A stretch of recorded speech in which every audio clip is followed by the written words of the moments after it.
Hello, everybody. Welcome back to episode 52 of the QRP. If you haven't been here before, on the left side of your screen, that's me. Hi, I'm Deck. On the right side of the screen over there, that's Tim. Hi, I'm Tim. Hi, he's Tim, and we make up the Quick Resume podcast. So, if you haven't been here before, we generally talk about Xbox type of news, but we also talk about general gaming news. And boy, has there been quite a quite a wide spread of news this week, Tim. But you've been quite busy, haven't you? You've been a busy boy. Yeah, I mean, I've been a relatively busy boy. I mean, with just normal work stuff during the week, yeah, sure. And then, yeah, this weekend has been a little bit hectic with just some family stuff going on and everything. And then, what day are we on? We're on Sunday, aren't we? We're doing this Sunday. Yeah. I had my cricket T20 Cup final today. So we played like the whole tournament like last season. We got all the way to the final. And then it got rained off, so it's been rescheduled for like now. Yeah, so obviously we did that today. Did you say it was the Oval? No, we were supposed to play at Hove Cricket Stadium. But then yeah, it got rained off, so we ended up doing it at Lancing College instead. Okay. Which was a really nice place. Like it's like a suit. Like I mean, that college sounds genuinely. Nice. If you Google it, like right now, that college literally just looks like Hogwarts. Like it's crazy. Like it's the craziest thing. Is it like a private school? Is it? Yeah, it is. Yeah. So it's like super lush, super nice. And it was a really nice pitch. It was a really good day out. But then obviously I came straight back. And yeah, just had some family over and now. So I'm pretty darn tired. You know, it's getting towards the end of the day, and now we're doing QR, but. Yeah, QR is nice and chill. So everyone appreciates you being here. I'm sure. Otherwise, it would just be me speaking into a microphone for an hour and a half, and that would be pretty dire. I wouldn't watch. Yeah, no, I wouldn't listen back either. I would just. I'd probably just delete it immediately. But the point, have you been plugged into much of what's happened this week? Because it has been a widespread. No, I've been very disconnected this week, so this will be hitting my ears. Yeah, this will be hitting my ears for the first time. You'll get my raw reactions. So yeah. Good. Okay, great. Well, I guess we should probably, before we sort of get into the honourable mentions, I do have a couple of items I want us to generally discuss. Just because I know we've both been playing Guardians of the Galaxy, so it's probably worth a brief conversation before we get to that. I just wanted to give a very quick shout out to. Because the games I've been playing this week have pretty much been. I've been playing Halo Infinite a little bit to get that weekly Ultimate visor, which that's knocked off now. I've been playing Guardians of the Galaxy. I've been playing Guardians of the Galaxy. I've also been playing Tabs, and I just wanted to give a shout out to Tabs, and that's Totally Accurate Battle Simulator. Oh, yeah. It's very accurate, but it's just one of those games that's like. It's always looked like fun, and it's on Games Pass, and I was like, I just kind of want to play something while I listen to some podcasts and whatever. And it was perfect for that, and I've been playing that for quite a bit this week. It's just dumb. It's it's literally like there's a line down the middle of a map. There's people on the other side, and you just pop your boys down, and it's it has Age of Mythology kind of vibes to it, in that you start for the first batch of levels, you're farmers, and then for the second batch, you're it's medieval, and you move through the things. Just sort of evolve, right? Yeah. Essentially.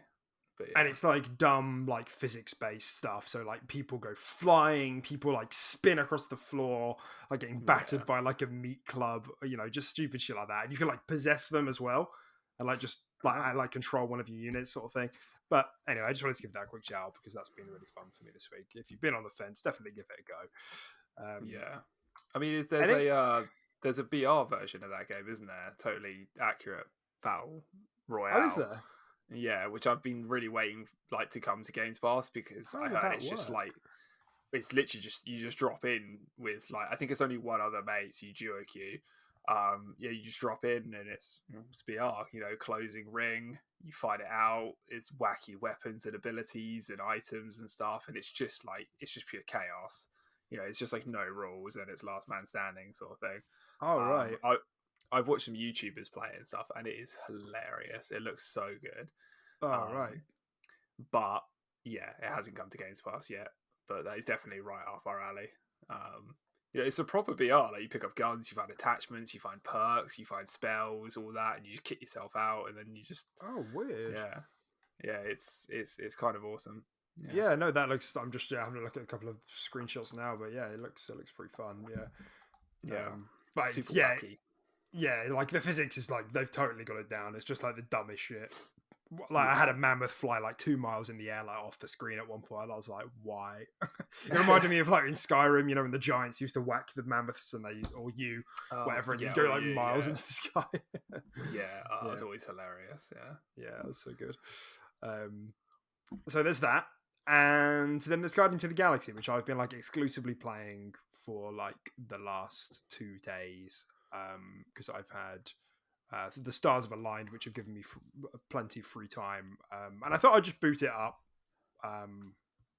because I had a bit of free time, and I was like, you said last episode that you were quite impressed. We've all know, like, if you follow the news, that like, generally undersold, underperformed. Critically, it was like reviewed quite well, and everybody's been quite excited for it to come to Games Pass. And I played the opening chapter, and I was like, oh, I think the words I said to you was like, this dialogue is god tier. yeah, you just put like, holy shit.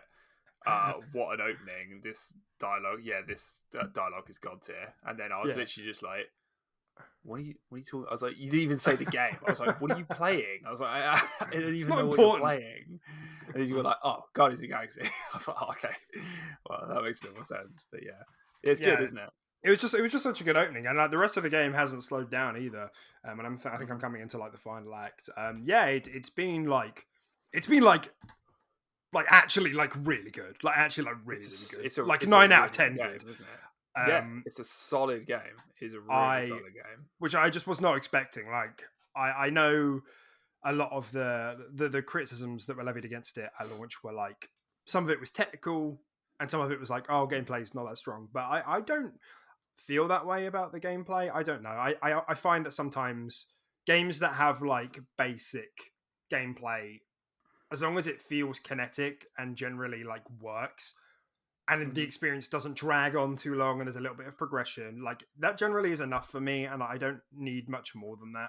Like if this was going to be a 40-hour game, well, like but like I'm coming up to like probably 10 hours, 12 hours played now, and like I said, I'm coming into the final act, and there's stuff to unlock or whatever.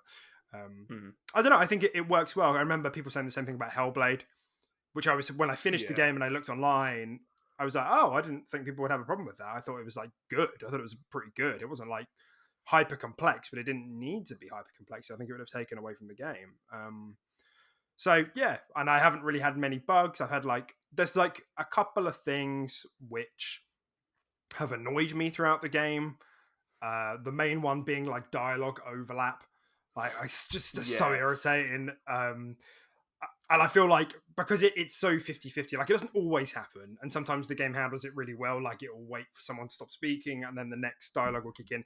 But because it's such a coin toss, I'm like always on edge. Like, I don't know if I should wait to like trigger the next thing for like this dialogue to, because it's so good. Like I don't want to miss it. Do you know what I mean? Yeah. So that's been like my biggest thing that's like bringing it down. But this is, like I said, this is like a 9 out of 10 game for me so far. And I don't really feel like the game could fuck this up in the last act. Like it's really been really fantastic. I've been really surprised. Yeah, well, I'm glad that we have the same sort of opinion on it, because I think we both went in thinking, 7, 8 out of 10 game, undersold, just like that. And I think, it seems to have impressed us both equally. I would agree with the whole dialogue thing. I've definitely had bits of dialogue like cut off, like quite substantially, even if it's just like you're just talking and then you enter like a fight or something like that, and then that discussion stopped because an enemy appeared or something like that. And generally, like I said, like a game like that, and I've seen games in the past when they try and be funny and have dialogue like that, it comes off quite like cringy sometimes. It can be really hit and miss, but I feel like for the most part the game lands it pretty well. It does. Which is great, you know. I've And laughed out especially, loud many times. yeah, so have I. Yeah, and especially when, you know, they have to, you know, sort of go up against what the big screen and the MCU movies did first. You know, it's hard to sort of follow that and not seem like you're just copying or doing it worse. You know, but you know, they did it pretty well. So I think that's what makes it like all the more impressive, to be honest. It's like they managed to do this without making it feel like a copycat, and not making it feel uncanny either, in the same way that Avengers did. You know, like they are the same characters, but they're like different versions. And you know, the general themes and vibes are still there for those same characters, but everyone is like has a little bit of an extra layer. Or a different layer, you know. But yeah, overall, like whoever is voicing Rocket is just doing a fantastic job. Such a good job. Like, I can't believe it. And everyone like is doing amazing. Like Drax, just generally the writing across the board is incredible, and the screenwriting as well. Like, and the mocap, like I'm just blown away. Like, to be honest, like everything is not like static. Like, say your line, move to the next person. It's very like interactive. A lot of the dynamic, a lot of the like screenwriting is very. It feels weird to be calling it screenwriting when it's for a game, but you know what I mean. Like, people are the characters are like directed. It's clearly been storyboarded very, very well, in that someone will do something on screen and the team reacts to it. Is what I'm trying to say, and that's frequent. Yeah, for sure. Yeah, I couldn't agree more. Yeah, it's good. But yeah, so I mean that's kind of my take on it so far. Maybe I'll revisit it next week when it's kind of polished off and finished. But like I said, if you haven't given this a go, like I said, it's on Games Pass. It'll probably be there for another couple of months. But please do, even if you if you've seen Guardians of the Galaxy and scared it won't live up, don't be. It does. If you don't care about Marvel and you don't care about Guardians of the Galaxy, still give it a go, because it's and if you don't need to like Marvel to like this game. Yeah, and I was going to say, most importantly, if you played Avengers and felt like you got stung and hurt, this is not that. This is very different. This is a single player experience. It's not trying to squeeze your wallet. It's not going for any of that sort of stuff. It's literally just you start, you do your job. You know, you play as the Guardians of the Galaxy. And it's great fun. It definitely gets the QRP stamp of approval, which is hard to get. It gets the big thumbs up. And, it really does. I one other thing that I've taken away from it is that, man, like, more games just need to be like less afraid to use licensed music. Like the whole team up mechanic, amazing. Like when that, because they have like their own, I think it's like their own soundtrack. You know, when it's like when they're like speaking and you're pumping them up, they like play their own guitar riff, and you're like, let's go, and then you kick into the game and it like boots in like an 80s like power ballad song, you know. I'd like Relax come on like afterwards, and I was like, let's go. I am Star-Lord. Anyway, it was rad. I think that the soundtrack the soundtrack and the music in that game is amazing. It's so good. Awesome. Okay, so as some other quick bits, I guess these are sort of honourable mentions, so we'll consider this the honourable mention part of the show. Was that Overwatch 2, the beta went live this week, so a lot of streamers have been playing that, and pros and whatever, content creators. There was clearly a lot of interest because Twitch numbers hit an all-time record for the game at 1.5 million.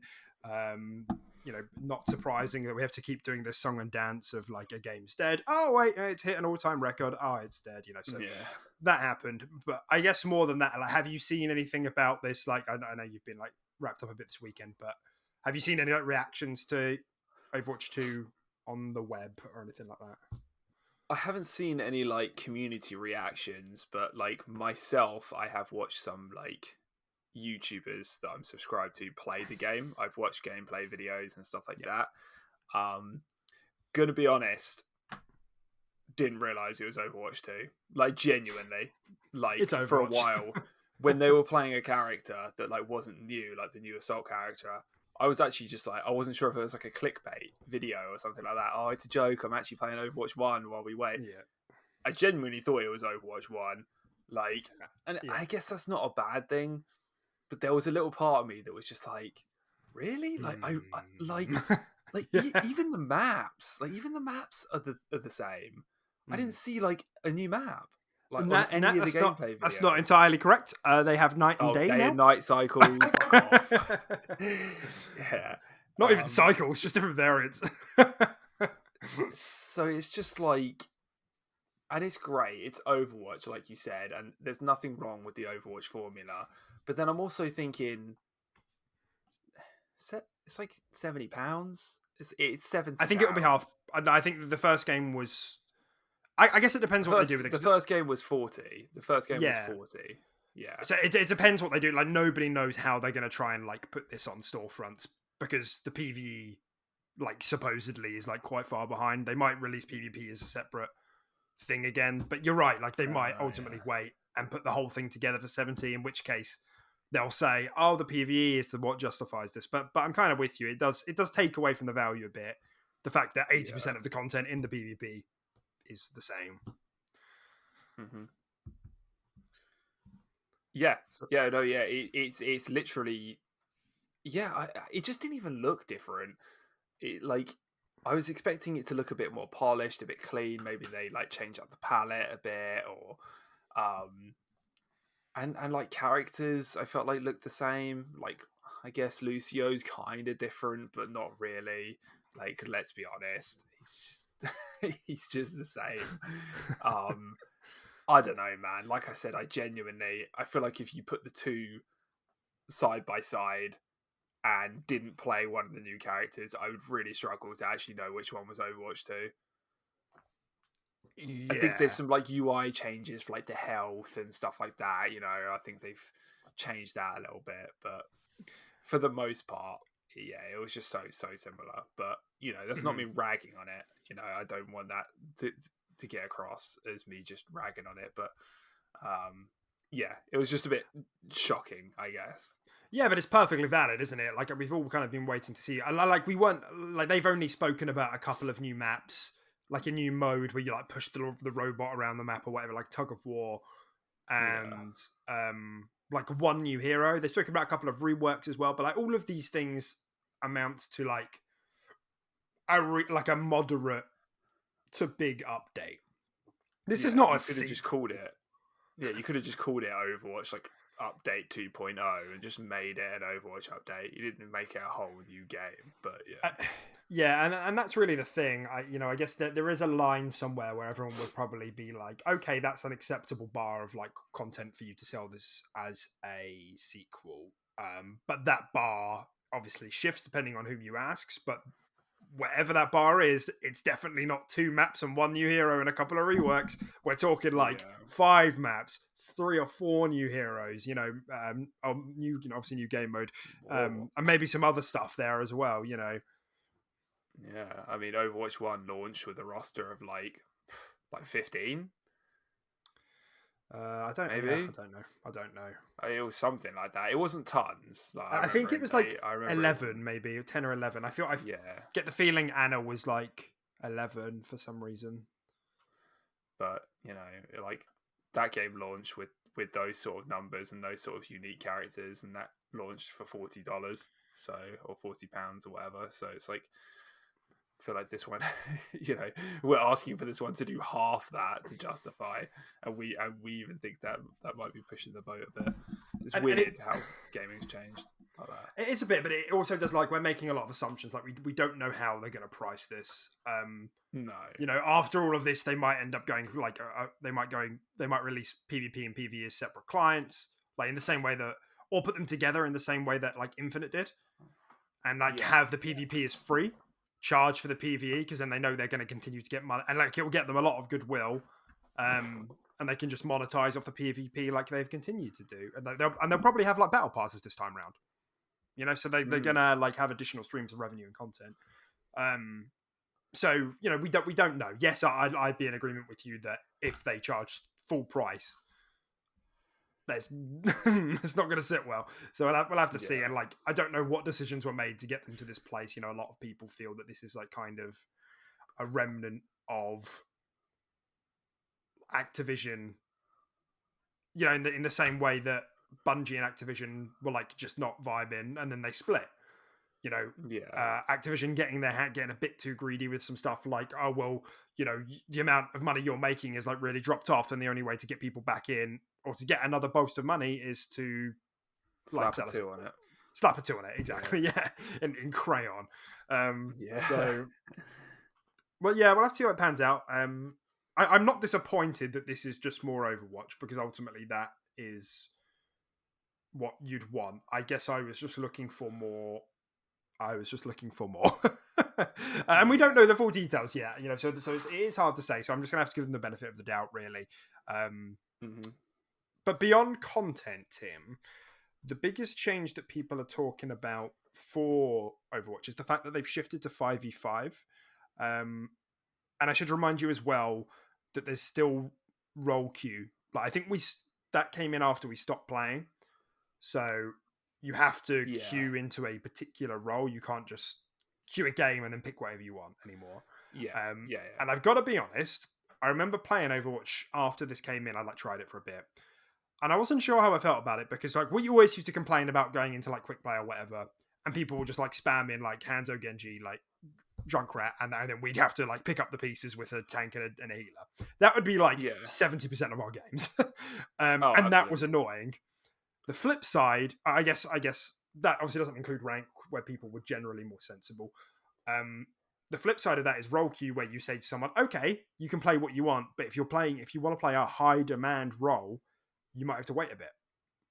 And I remember when I tried, I appreciate this was well after launch. So this is probably 2018, 2019 maybe. Maybe 2020. I don't know. The queue time for DPS was 8 minutes. And it's I'm not doing that. And the only way I could actually play a game was by queuing tank. So that meant I couldn't play a game as 2/3 of the cast. Yeah, and I was I don't understand. It's pretty rough. Yeah. So it's just that it's controversial. It's just I don't know what the solution is. How does that sound to you? I mean, do they not have a primary and secondary option? I guess that could be quite nice, right? Just to be oh, okay, I would like DPS, but if you can get me into a game quicker as a tank, but then that still doesn't solve the issue of then you'll just always be playing tank. You're never going to be playing that primary role that you like. Yeah. I don't think there was primary and secondary, but I can't remember. Okay, all right. Maybe that would help though. Yeah, I think it would help a little bit, but it doesn't solve the core issue that you want to play DPS, right? And you won't. It will keep throwing you into games as a tank role and stuff like that. Yeah, I mean, it's kind of hard to say. I guess it just depends sort of how many servers they sort of have up and can sort of populate for the amount of players, right? Because if they can have 1 trillion concurrent games going on at a moment, then they can throw 1 trillion different people wanting to queue DPS or whatever and stuff like that. It's almost I don't know the technical side behind it, but maybe it just comes down to sort of just the capacity that they can sort of deal with this as well for it would definitely help, wouldn't it, in games and stuff. Maybe if there's a population resurgence, it doesn't become a problem again, but it still begs the question of when that starts to drop again and you want to just jump in and have a game or two and not play as tank, you can't. So it's controversial, and I don't really know how I feel about it, and I've complained now about both sides, so I don't know the answer. I do think a priority system would help if they're going to keep this, even maybe not even a primary and secondary, just all of them. Just prioritize all of them, and then if they can maybe just roll queue to a specific playlist, a nice, not necessarily ranked only, but if people want the casual experience of just hopping in and potentially just having pure chaos, just having Genji, Widowmaker, Hanzo, then sure they can, and there's no role queue, there's no restrictions, just throws you in instantly. And then maybe a separate playlist for that, but then you're just segregating the player base more. But maybe you could put it into a separate playlist for people who want to do that. I don't know. Yeah, it's something for them to think about, because there's definitely pros and cons to this, and I've seen a lot of disdain from the community about this system. and I don't know what those reasons are. I haven't been involved enough to know if it's just because of the queue times or for different reasons, but it's something Blizzard will have to undoubtedly look into if it continues to be unpopular. So I'll have to see. And the other thing where I was going with all of this, was that they've changed it to 5v5, and what that essentially, so when you're role queuing into games, the expectation is that the team is one tank rather than two healers, two DPS. There's some flex in there, but essentially it's one tank rather than two, and that's had mixed reception from what I've been listening to as well. Some people feel that it makes for like less team plays, or that you have to stick to this tank or you're dead, or like the amount of weight that your tank carries in a game now is like it's imperative, whereas before you could get away with like two hybrid tanks and just like whereas other people have been like, actually it means that we have to play more cohesively as a team, even with randos, and there's like an enhanced ping system now, like more than it used to be. But I mean, how does that strike you kind of on the surface? So Overwatch used to be 6v6, right? Yeah, that's right. It used to be 6v6. Okay. Yeah, I haven't played it in a while, so that's my bad. Yeah, I mean, it definitely. I'm just picturing it right now. It definitely does change the entire dynamic of the game, and it's just a question of. I mean, could you not do two tanks and one healer, or is just one healer just never enough in Overwatch?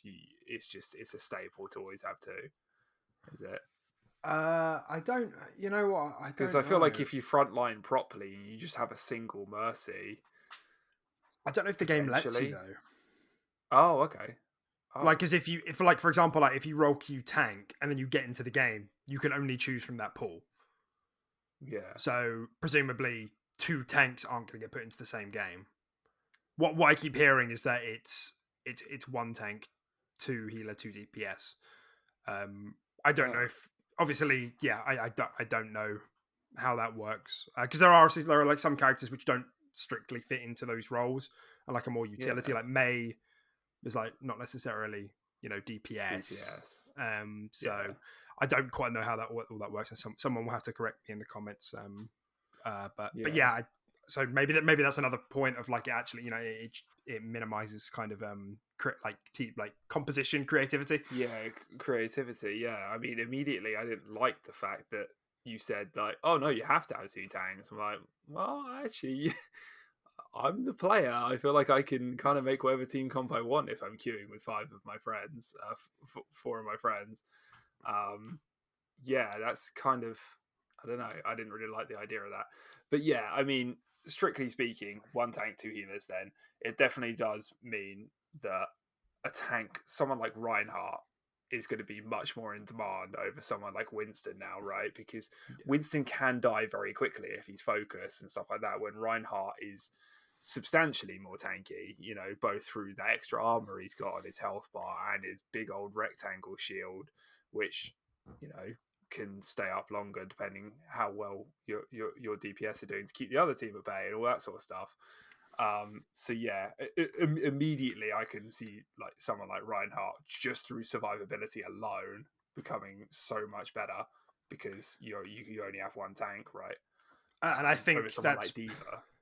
Yeah, I think that's been the biggest thing of like the hybrids are going to struggle the most here. Yeah, 100%. I can't imagine Diva or Winston, standing up and being that staple tank at all. I feel like you just wouldn't have any front line. You just fold over every time. 100%. Yeah, it's kind of weird.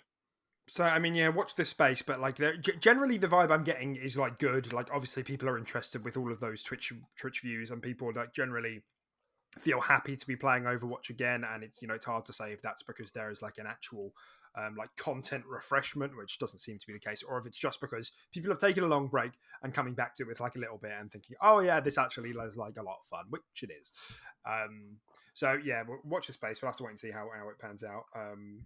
I am absolutely okay with them just taking their time with like Overwatch 2. I don't see any reason for them to try and rush this out. I guess. No reason to rush it out. So we'll see for the next one, I suppose. next general honorable mention for the week as well is that the Modern Warfare 2 logo was revealed this week. They just showed off the logo. It's official. Modern Warfare 2 is happening. Yay! And the only reason I popped it here is because, like, how do you feel about Modern Warfare 2? Modern Warfare 2? That was really hard to say. I loved Modern Warfare 2. We Mm. both loved Modern Warfare 2 back in the day. I think I would want to throw my controller at a wall if I played it now. There was so much wrong with that game. Right, and this is like, yes, I played Modern Warfare 2 a lot. I enjoyed it a lot. If you'd given me any COD game at that age, I would have probably enjoyed it. Like, I don't... it was the popular thing, right? It was like the thing. And COD, like, have always... Like, it was good for a number of reasons. Like, it added another layer onto, like, what COD had been doing with, like, the... more kill streaks. I think that was like the big thing, wasn't it, for the multiplayer? That was like the big evolution. Streaks. You could choose your kill streaks. Yeah, that's right. And they added like the more customization. What was it called? Like the kill card. Were they called kill cards? Call signs. Do you know what I mean? You got like an icon and then a banner. So there was like a bit of evolution there. But I'm the reason why I've plugged it is just because I'm frequently surprised by how much praise Modern Warfare 2 gets. And I don't know if that's just because most people who are talking about it now were our age and have like very like rose-tinted glasses. I don't think that multiplayer was like if I'm thinking about it critically, I don't think it was like blow your brains out incredible. I think it was good. I think it was good. It handled well, but by today's standards of like, and I'm not trying to say, oh, we should measure it against today's standards, but even by shooters of its time, like CODs before it, CODs after it, it was like a mess.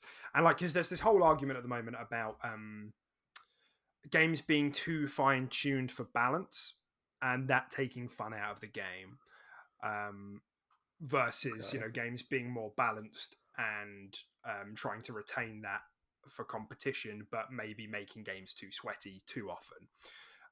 And I understand that. I see that.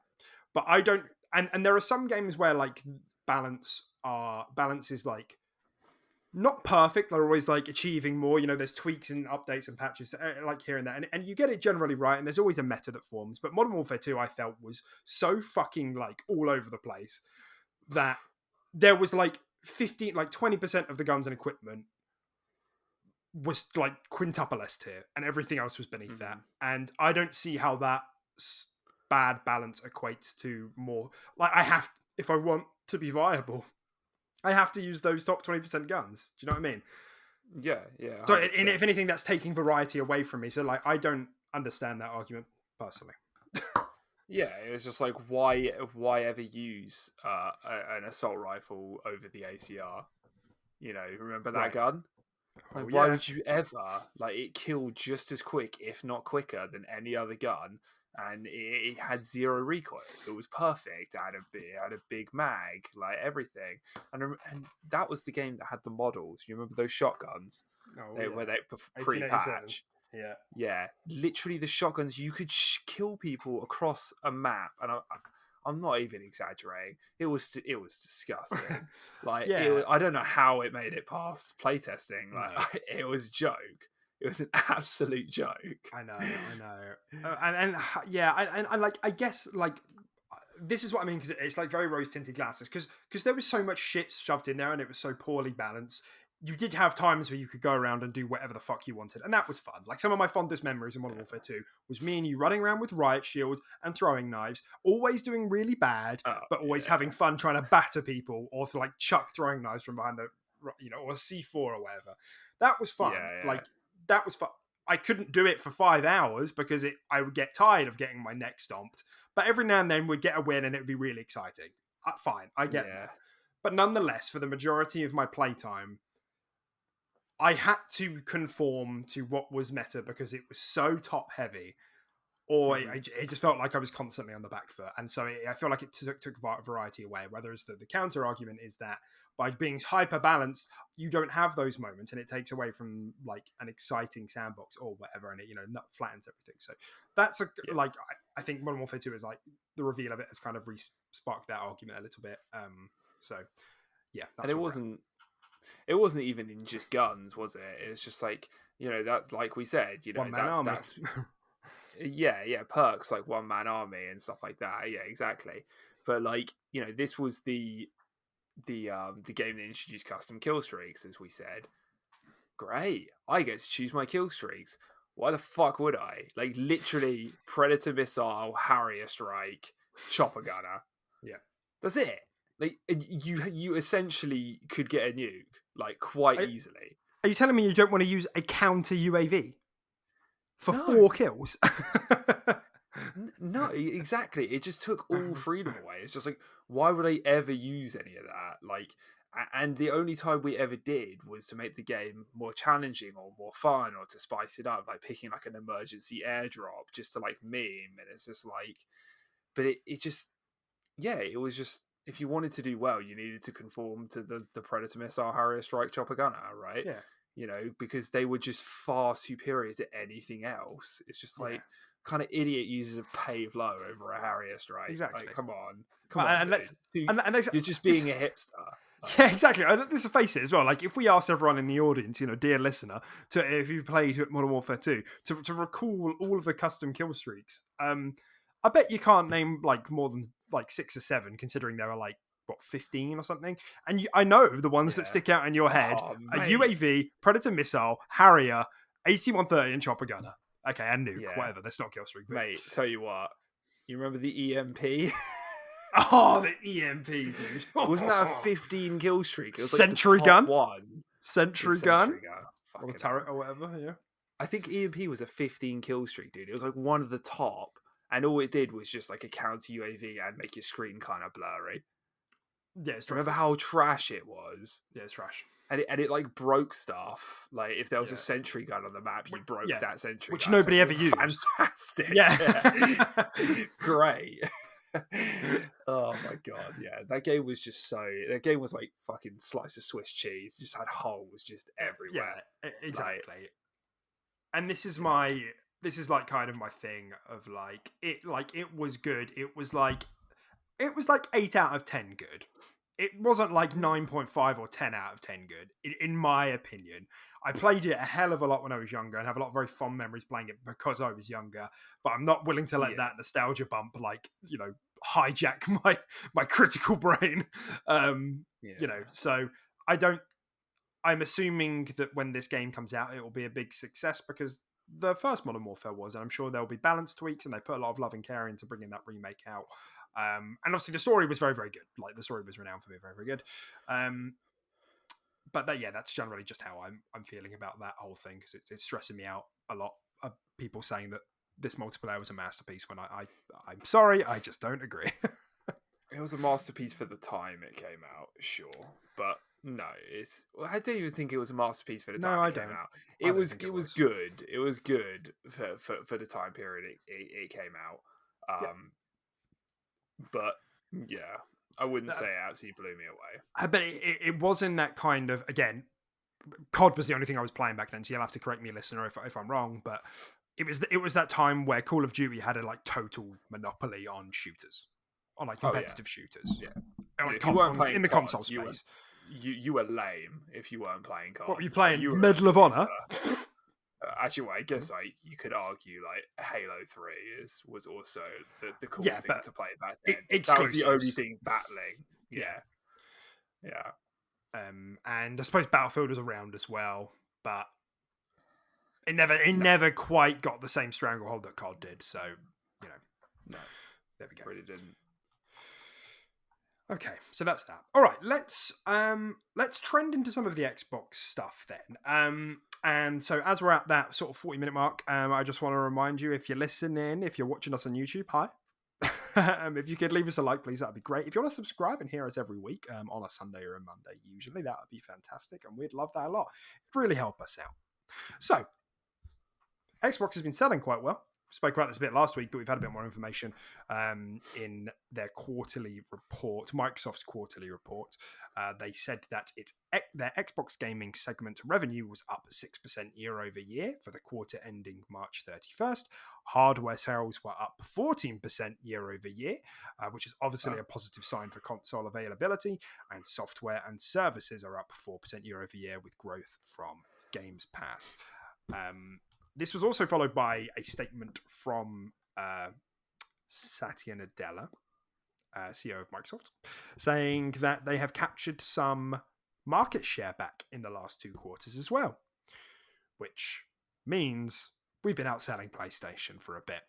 For whatever reason, they're not taking Switch into calculation there, but I suppose they don't view them as direct competitors or whatever. Even though they've said that PlayStation aren't our competitors, whatever. They've said they've captured share back, which would indicate that that is the case. We don't have numbers on that, so we'll have to take Satty's word on it. But we spoke about this last week a little bit. Nonetheless, it continues to be really good for Xbox that they managed to do this, whether it's because they've gathered good momentum, goodwill, or straight up just stock. It's working. Yeah, exactly. It's good to get some actual figures, and those are some nice percentages, right? 4%, people will look at that and think that's not a lot, but 4% on top of a player base that's already so large, that's quite a significant increase just for 1 year, right? That is literally just compared to the previous year, right? That's right. That's what it means, yeah. And then 14% on hardware sales, I mean, it's just they're very big increases. And we've talked about it on previous episodes. If you want to go back, I don't think we should just spit the same stuff. I think there's a lot of things that have contributed to this. Like you said, whether it's just hardware sales or whether or not it's us ramping up and things coming in the future, from studios we purchased, all that sort of stuff.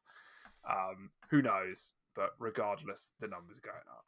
So and I guess this is what's I think, which we'll come back round to. Obviously, the Bethesda Xbox Bethesda showcase has been announced for June, which we'll come back around to in a little bit.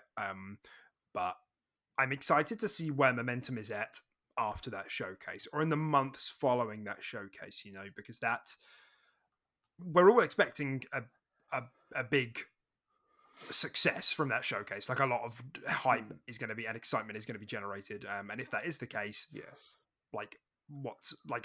have people who are already excited already bought that console, or is this just going to kick things into sixth gear? But we'll come back around to that a little bit. But on the sales side of things, yes, interesting, great to see, happy to see it, love to see it.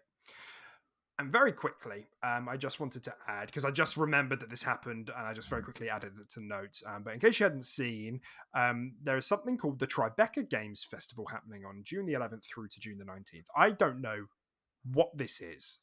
I think it's in New York. All I know is that As Dusk Falls is being shown off there. On the 11th, on June the 11th, along with A Plague's Tale Requiem and Cuphead DLC, which is obviously,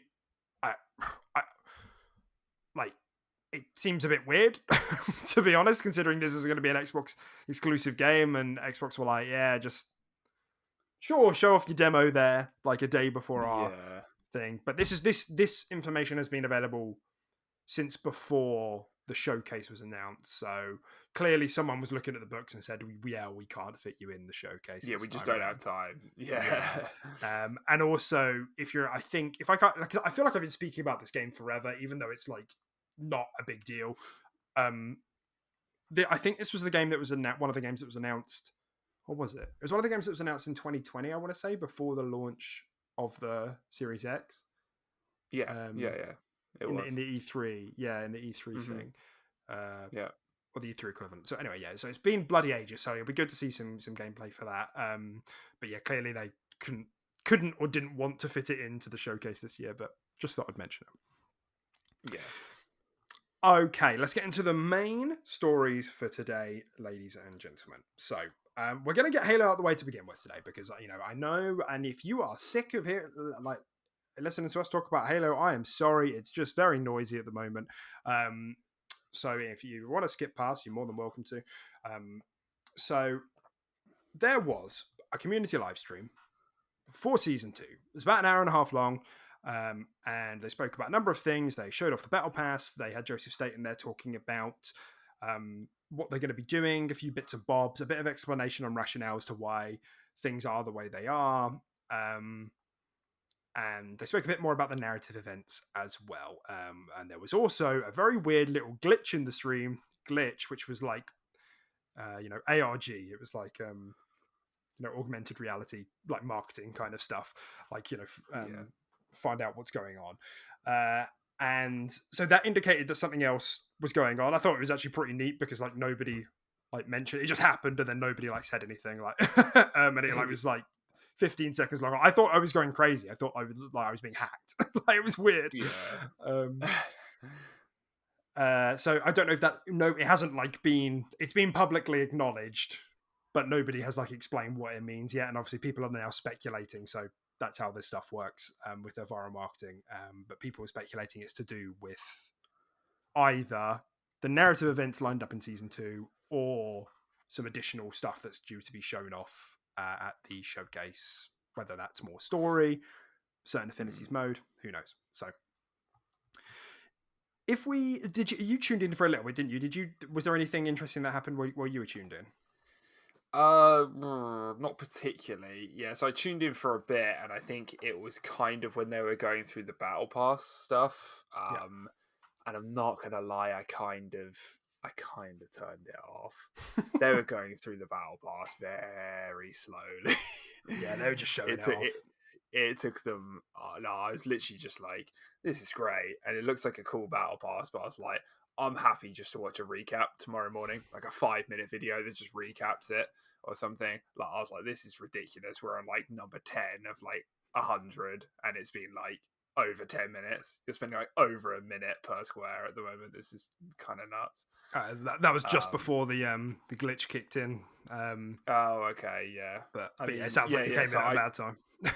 Yeah. So I never actually saw that glitch you were speaking of, but I mean I did see like the whole like little, I guess, trailer or little teaser they did for like the narrative event, and it kind of just I imagine it's to do with the narrative event, right? Because that guy came back off the helo, and they were just like, oh, his AI's been like corrupted, and he's like, I'm gonna have to remove it. And he's like, no, don't remove it, I'll kill him. So it sounds like it's going to be part of the narrative. If I were to guess, that's what that was. It was a teaser for the narrative. Yeah. But like the whole like glitch thing people are talking about, it just that sounds like it's going to be part of that because of the theme of the narrative storytelling they're going to it seems like it fits into the theme of it, right? If I were to guess. But. Yeah, absolutely. And it's the nature of those narrative events is still kind of unclear. I think it's probably because they're not like speaking about it loads and loads. I would like just take this opportunity to like don't get hyper excited about this. Like I think these are going to be cool little additions we get throughout seasons that start telling a story to do with our multiplayer Spartan, but especially with where 343 are at the moment, don't expect this to be like long chunks of gameplay. I don't even know. I think someone has said that it's something that it is playable, because at some point it had occurred to me that it was like, because they showed your Spartan in the cutscene. At some point it occurred to me, it's like, what if this is just like a 4-minute long cutscene and it just like tells a story with your Spartan in it? People are gonna shit themselves. And it was annoying me that no one was like outright saying what it is or what it isn't, because it's like people are gonna get their expectations in weird places. So I think I don't have like an exact timestamp or an exact time frame on like who said it or where said it, but I have like noted in my brain that someone said somewhere that it is playable. So I'm really sorry if I'm wrong, but I think that is the case, and I would be right there with you that it'd be really super lame if it just ended up being something like a cutscene.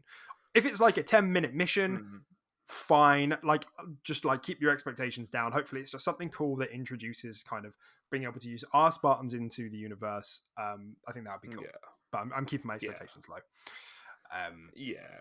I think even if it is playable and it is story, I don't think it's going to be anything mind blowing either. Like I think it will be some pretty sort of standard mission structures, with maybe some new scenery here and there. But then I think a lot of like the storytelling you will get from little cutscenes at the end of said structured mission or something like that. I can't imagine them doing too much to blow us away in terms of how they structure the playable missions. But yeah, well, yeah. I mean, all I know is that it's like it's narratively written by Joseph Staten, who's obviously like who was on the narrative team for like all the original Halo. So, boy's got writing chops. But obviously that's not going to happen in a 15-minute mission. This is like an evolving story, and I don't know if this is like to do with the maps that have come in either. Like maybe it's like a mission on like Breaker, which is a new BTB map, and you play through that and you get a bit of exposition and dialogue, and at the end of it you get like a cool coating. You're like, well done, you did it, and now you can paint your armor red with the blood of your foes, like sort of thing. I don't know. So that would be that's kind of what I'm expecting. Like a bit of exposition over the top of maybe one of the new maps, maybe a new playable space like you said, and a bit of exposition to just kickstart this kind of universe of like, oh, you can like your multiplayer, like your new gen of Spartans is like now getting involved, and this is how the universe is going to kind of react to that. So we'll have to see. A couple of other things. Speaking of Joseph Staten, he looks fucking tired. He looks really tired. Go get some sleep, Joe. Poor guy. They're not working hard enough. Like we've been saying it. Like just because he's tired. Get back to work harder. Yeah. Give me season 3. You yourself. 2 maps. Give me season 3 like now. So they said player outlines. That was something that was mentioned in the original patch notes, but they mentioned that it was something that they've made a slider for now. They just mentioned it at the beginning of the show because that's something that's been triggering a lot of people apparently, that there are player outlines on friendlies and enemies, and now you can turn that off and gimp yourself if you want to do that. So that's cool. Okay. Whatever. Halo fans are weird. Halo fans are so weird. Like great, I guess. I guess there weren't outlines in OG Halos, were there? And that's like kind of the thing. So whatever. Yeah, anything to be 13 again. So they've sort of said. We obviously have already spoken about the fact that season 2 it's 6 months long, and if you want to hear us talk about that more at length, you can look at go to last week's episode. But they acknowledged this. They spoke about it a lot. They said that it was really painful to communicate, and it's exactly what we've been saying on the podcast, which is why you should definitely listen to us more often, because we're always correct. In that they're getting stuff tightened up now so they can move quicker later. It's a damn shame it's taking them this long to do this, but it's clear that that's what's happening. Like tightening bolts, there's no point adding more shit on top of a framework which is not sturdy. It's all going to topple at some point. So they're getting that framework set up. And that's what they pretty much said. And, there was a lot of kind of apologizing and look, we're trying our best. We're not happy with the state of this. We want there to be more, but just bear with us. Co-op, they spoke about co-op, network co-op and mission replay, which was obviously coming around August time. I think co-op might have been a bit sooner. I can't remember the exact details though. Spoke about Forge as well, and they've been internally flighting that for 2 years now, so that's going to be good to go. And they very sneakily spoke about there being a lot of leaks floating around to be excited about, which was like seemingly pointing to the certain affinities mode, but you don't know. It seems like that's what it's going to be. What was the other thing? Okay, so one of the things that they did say, which we didn't know, and this is one of the final things, one of the newer things that we don't already know about, they mentioned that with the battle passes that don't expire, if you were a free battle pass player, that will be locked into season 1 if you haven't bought it. you can unlock it if you buy it again. So essentially, think of it like this: non-expiring battle passes is like a premium feature.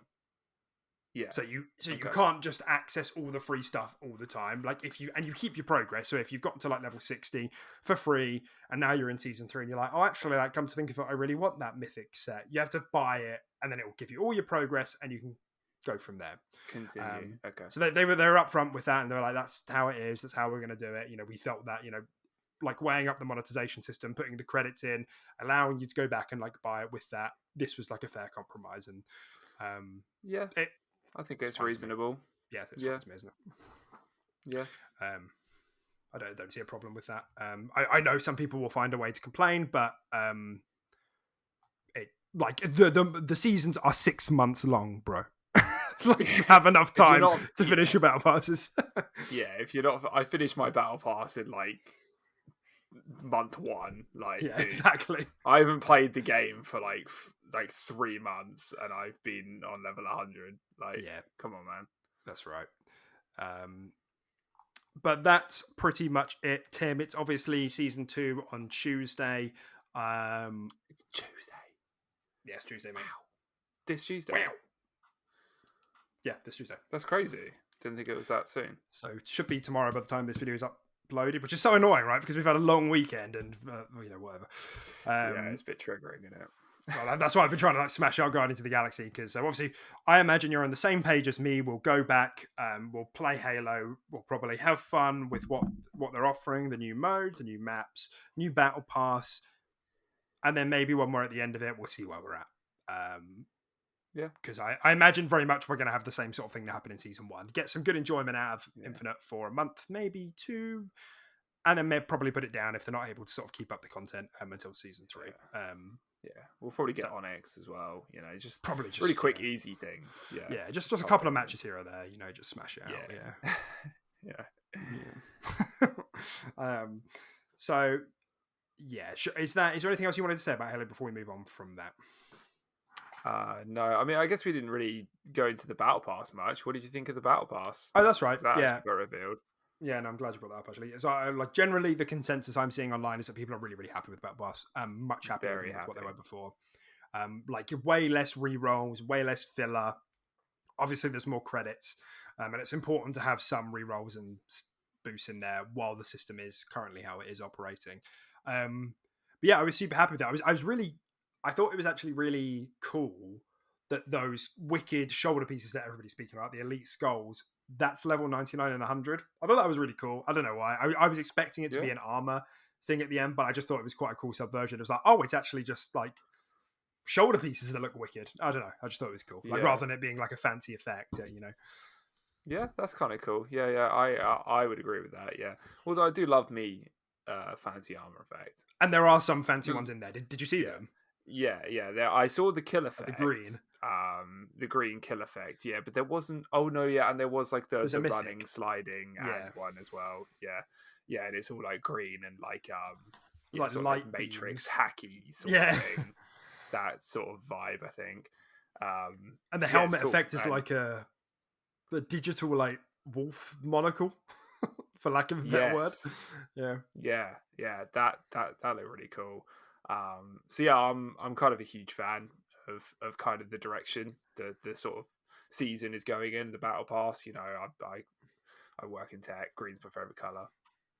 Nice. Sorted. Yeah. So yeah, I was very happy with the battle pass as well. I think it all looks pretty damn cool. Like even all like the armor pieces that you just sort of unlock throughout as well. I just think they look pretty cool. They're just like vastly different to anything we've seen so far. Like so different. And yeah, I think it will be pretty awesome to chuck all that on my Spartan. Yeah, it's definitely extra refreshing because season 1 was so heavily focused on reach, which was as awesome it is. It's like, yeah, I've seen this stuff before, and now the stuff in this battle pass is like some of the stuff in here is like wacky. New. Some of this is like wild. Some stuff look cool. like deep sea diving gear almost. It almost looked like you were like half like a big daddy from like BioShock, like proper. Some of the fracture stuff looked like that. It looked like a miner like equipment almost. So it's like steampunky. Yeah. Do you know what I mean? Yeah. For the fracture, it is at least. Yeah. So Okay, that yeah, was. I'm I excited. could have sworn that was some that. Yeah, never mind. I'm excited. I'm excited to have a reason to dive back in, to have a reason to grind, and I'm definitely excited for some of the challenges, like the fat of those challenges, to be cut off. Because like fuck me, I've had it's been like a pain in my ass sorting that out over the last few days. And just to have some more maps in that rotation, that would be nice. Like we said this before, but like man, like an additional piece of equipment would have gone a really long way. Not that like it's taken me like a couple of days, but I've like gotten a bit warmer on playing it again in terms of like getting better, because like I was sucking, but now I'm like, oh okay, now it's starting to click again, starting to feel good again. Yeah. No, I'm excited to dive back in as well. Cool. Okay, so next up, story coming from Imran Khan, former co-host at Kind of Funny and current, I believe, editor at Fanbyte Media, maybe writer, can't remember. Anyway, but he tweeted out and said, couldn't get enough confirmation to write a post about it, or to write a piece about it, but hearing a decent bit of chatter this week about Warner Bros. Discovery shopping their game development studios around. The interested parties include EA, Take-Two, Microsoft, Sony, Tencent, NetEase, and PUBG Corp. WBD, Warner Bros. Discovery, wants to sell studios and license IP, supposedly. So, Imran's super cool guy, by the way. Just to put it out there. Hi, Imran. Secondly, we've heard rumblings about this before, haven't we? We've spoken about the idea of Warner Brothers being kind of looking to sell, and then they were like, oh, never mind, just kidding, we just were like wanted to see what you'd pay us. and now they're like, oh, just bluffing. Like, we do want to. So they're doing like this weird like back and forth, and supposedly like what people are saying is, if just to reiterate what I said at the end of what Imran said at the end of that tweet, is that they're looking to sell studios but license IP.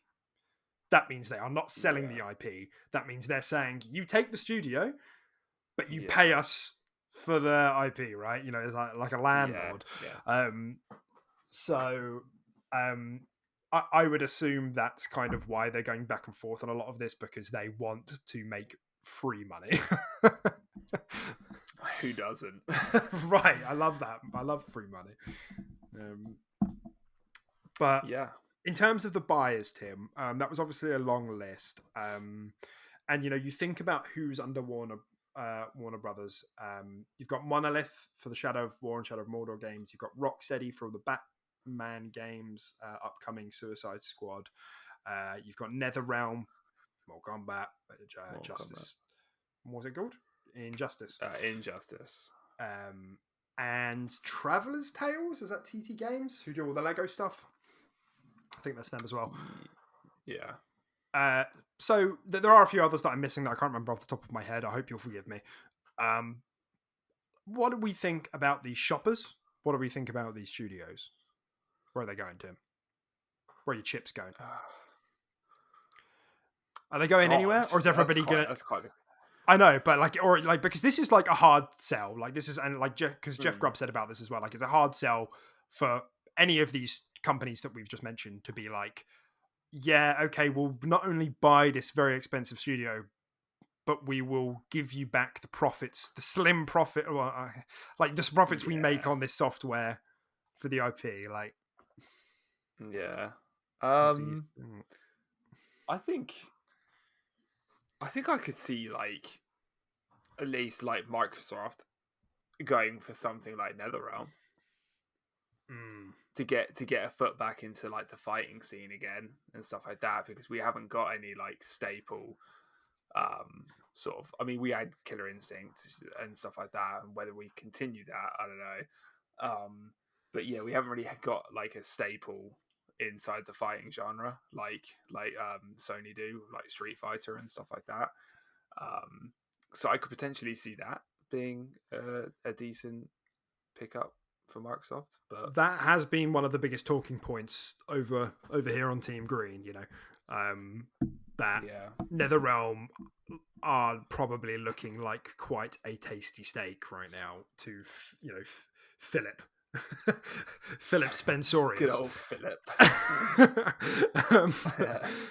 Yeah, like you said, like we know Xbox. Well, allegedly Xbox are interested in making another Killer Instinct. They just can't find a team to do it with because the team who made the development of Killer Instincts went from, was it Double Helix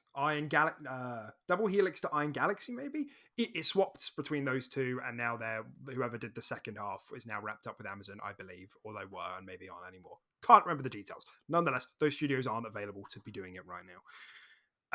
So yes, there is like that thing of like, well, maybe NetherRealm could pick up Killer Instinct, but also like you said, yeah, not only that, Xbox is like being strategically cut off from other fighting games, whether that's Street Fighter, or what was that other one?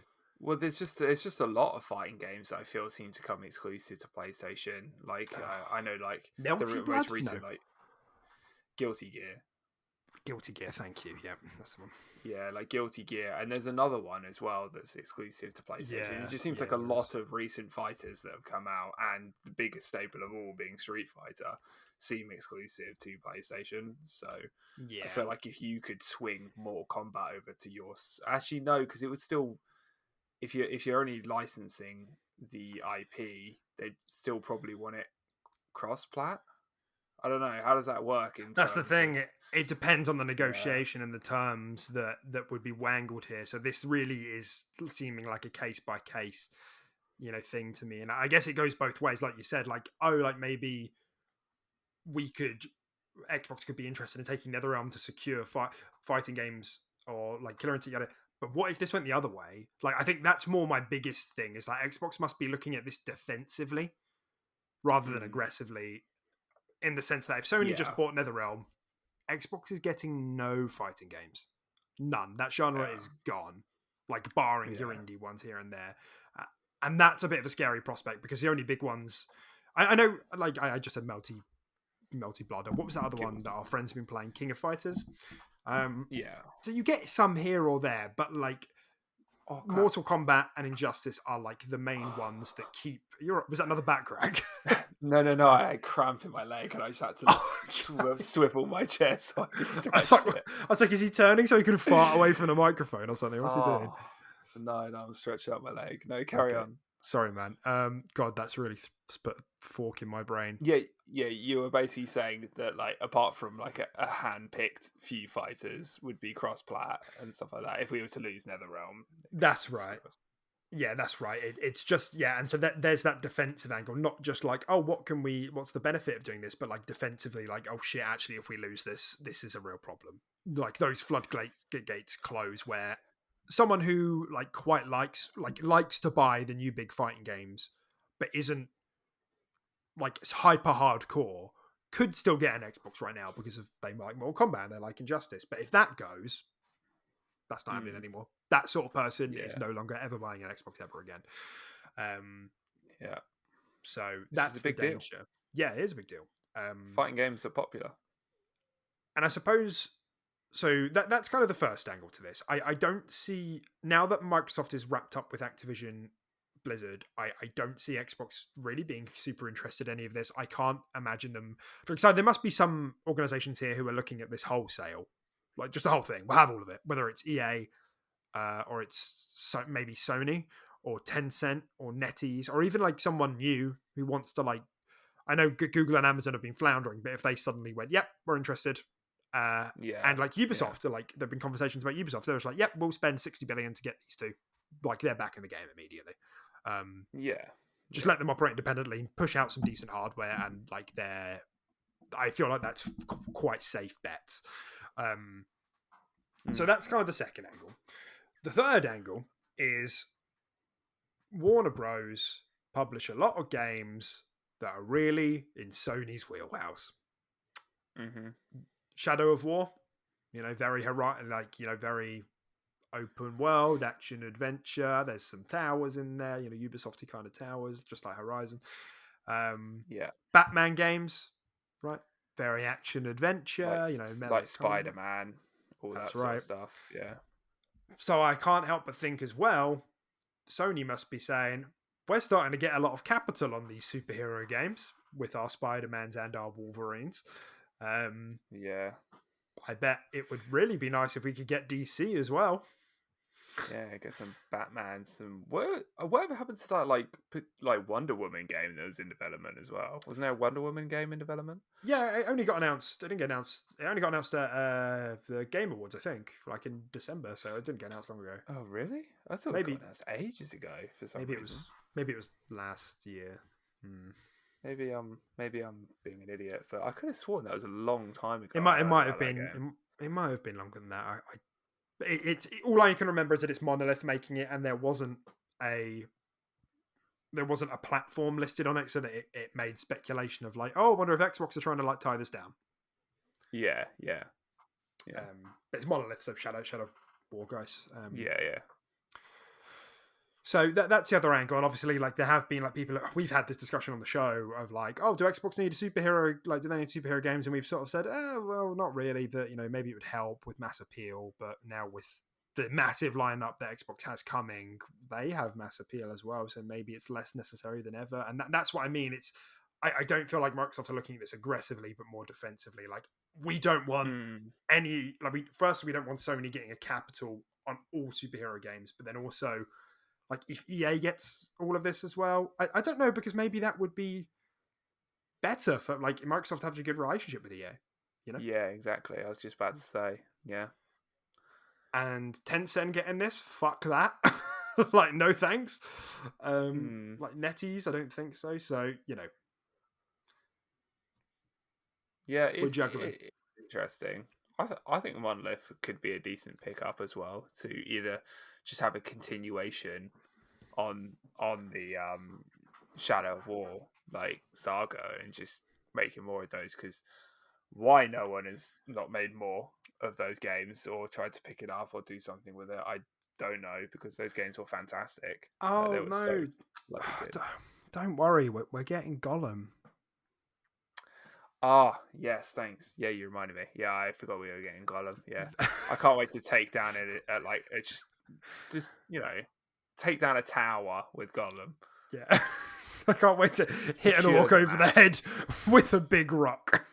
Yeah, just dive off the And a top of the stick. tower into a nice spring lake and catch a salmon.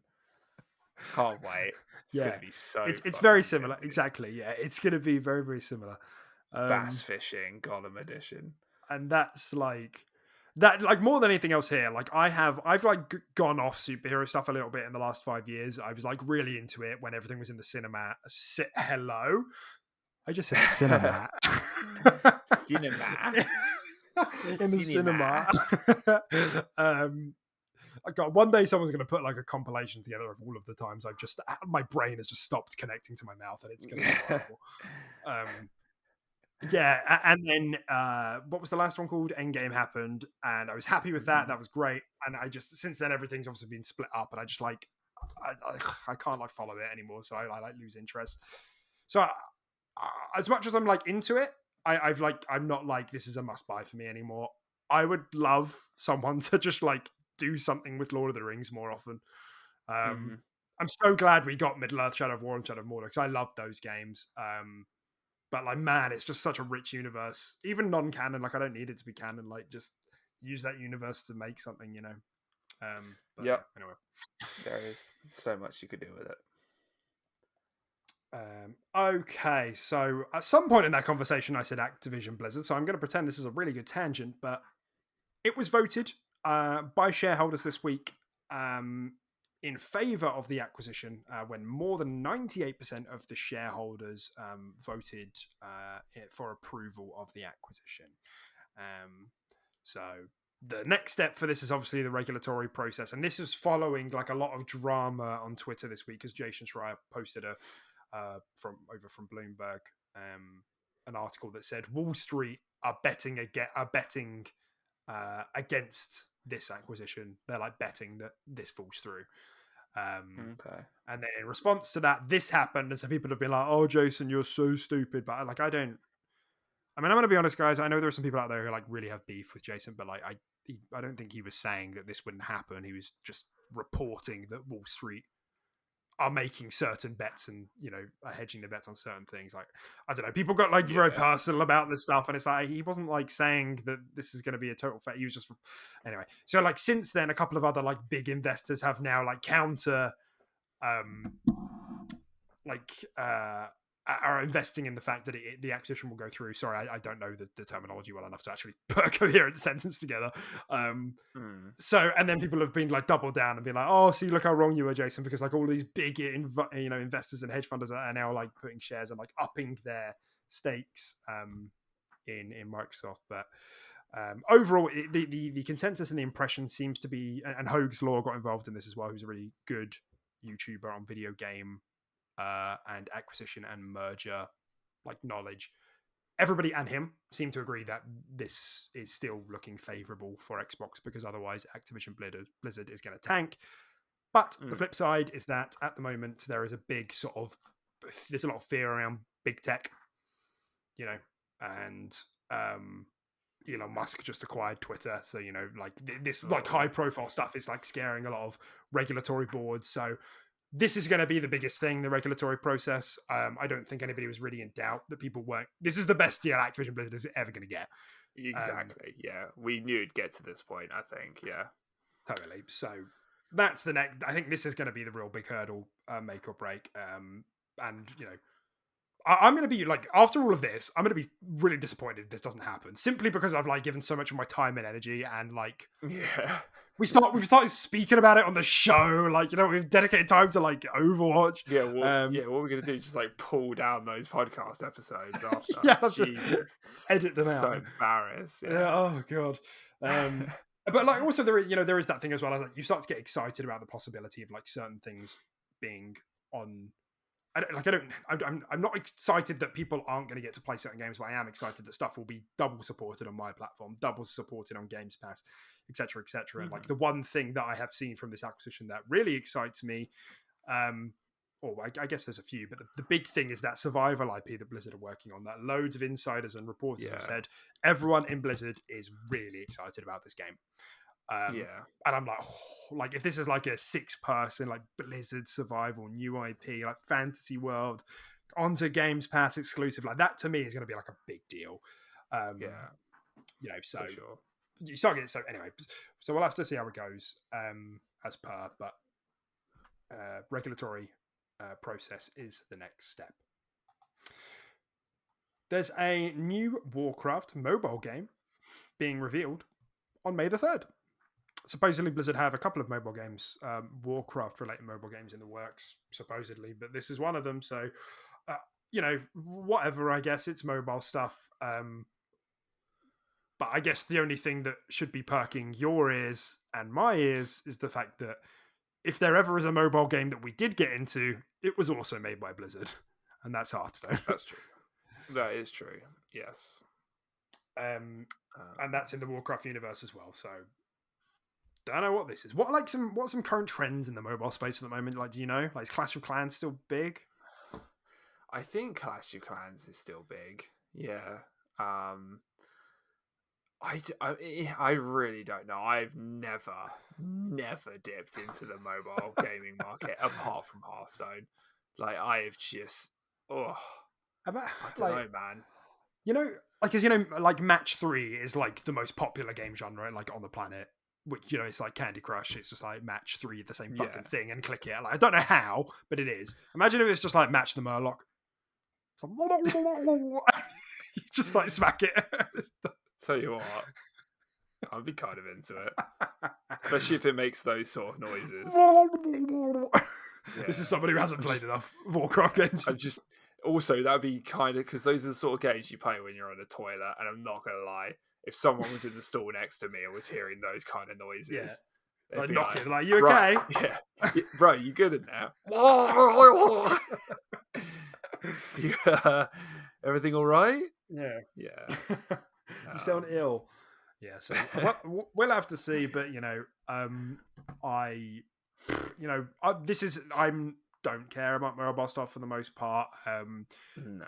The only thing that contradicts that is the fact that I have put a lot of hours into Hearthstone and think Hearthstone is bloody good. Yeah. But that's because it's like very mobile suited. Like, card games are mobile suited. I'm not playing. I could play a card game on my Xbox, but it makes more sense on a mobile. Yeah, Or, just like a portable device. Yeah. I can always see myself playing, like Slay the Spire, for example, on my Switch. But I don't know. I feel like my Xbox is. Yeah. I could do more. I feel like Yeah. I'm wasting it if I play Slay the Spire on my Xbox, Yeah, even I though know it's what one you of my mean. favorite games ever. It's just Yeah. weird. Yeah. I know what you mean. So following on with Blizzard news, supposedly, according to a LinkedIn, Goblin, they're working on an unannounced FPS PVP project, another one. And I believe, having listened to the newest podcast from the Xbox 2, Jess Corden was saying that this could be something StarCraft related. I've never played a StarCraft game. That's unconfirmed. Take it with a pinch of salt. But if you're interested in that sort of thing, I don't know what they're going to do with it. I think the RTS. Yeah, that's right. Yeah. Okay. Supposedly, the idea with this, from what Jez was saying, is that it was like a it's going for the Battlefield market. It's like 160 players. It's like deep sci-fi. Like StarCraft is. Like, we know what it is vaguely, but we've never played any of the games. Okay. But in a PvP sort of setting, could be kind of cool. Yeah, not much more to add there. It's still speculation. According, as I say, in job posts, it says there is an unannounced PvP FPS game going on, so that is happening. But what it is, if it ever sees the light of day, is still very much in the air. Next up, we had another Starfield video. Into the Starfield. What? I'm not. I can't listen to you talk about Starfield anymore. Don't worry, I don't have much to say. Only that the legendary Inon Zur was there, who's obviously the composer for the game and done a lot of compositions for loads of Bethesda games. The man does some fantastic scores. And I've said this before, I think, but Todd was saying that with their games, they start with the music, which I thought was so like, this is how creatives work. They as if so, like, these guys were given the pitch and they were like, right, go away and tinker with like main themes, and then they have that, and then I guess the team just sits in like a room with the theme playing in their ears for like weeks and weeks and weeks, and then they sketch and make concept art based on that. I just thought it's just kind of interesting, isn't it? Yeah, it's kind of cool. I respect that. I respect that process. But there wasn't. It's very, very interesting. It's like 6 to 8 minutes. I can't remember the exact length, but it was like reasonably meaty, but very, very interesting. Some of the stuff they said gave some like indication of parts of the game, which is something we're going to be talking about in a little bit. But the fact that there might be manual flight. The other guy that was there, his name is Mark Lampert, said, like, a way he phrased a sentence was really weird. He said, when you're playing Starfield, the single player game, blah, blah, blah, blah, blah. And I was like, the single player game. Excuse me, sir, would you like to rephrase? This is going into the speculation of the other Starfield game that might be in development we talked about last week.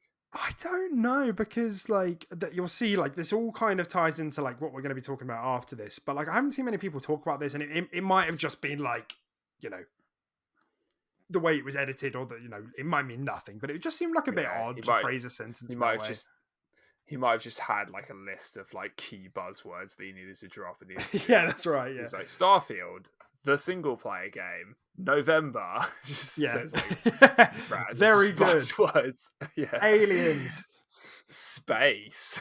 Yeah, he probably got to the end of it like pinching the bridge of his nose, like, some nerds are gonna think I just confirmed like Starfield MOBA. Yeah, he's gonna listen to that back and just be like, why did I say it like that? What's wrong with me? That's what I do. That's true. So yeah, it was lovely. And we will come back around to a bit of Starfield stuff, because there has been some developments, some rumors, some leaks, which was all very complicated and confusing, but it's going to be fun to talk about. So we'll leave that for now before Tim's ears start bleeding. He can't take more of me talking about Starfield. I mean, we're just coming back around to it. I'm just going to have less patience than later in the podcast. So, well, only a little bit. Don't worry. Okay, so this is where we talk about the Xbox Bethesda Game Showcase. we probably, in actual fact, we're not going to do like predictions this week. I know a lot of people are doing that now. I kind of think that's pointless because we might get more information as the time comes, and we'll probably talk about it closer to the time, like what we think is going to be there.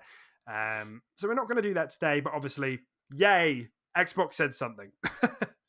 They're not dead. They're not dead.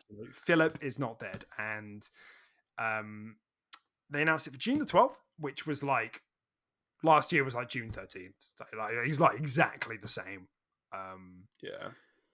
And the other surprising thing, well, two surprising things. The first thing is that they are doing a joint show again, Xbox and Bethesda. We had heard whispers that this wasn't going to be the case, but I'm glad it is. Yeah. I think we're both like a bit. Yeah, I'm kind of glad it is, but then, yeah, we were kind of hoping they'd have split. I could see the rationale for it.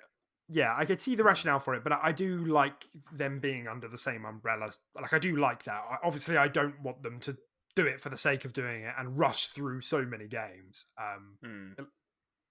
But I do like this kind of, coherent. We are the same. Yeah. I think that's a good message to be putting out. Yeah. And the other thing was that they didn't mention a length.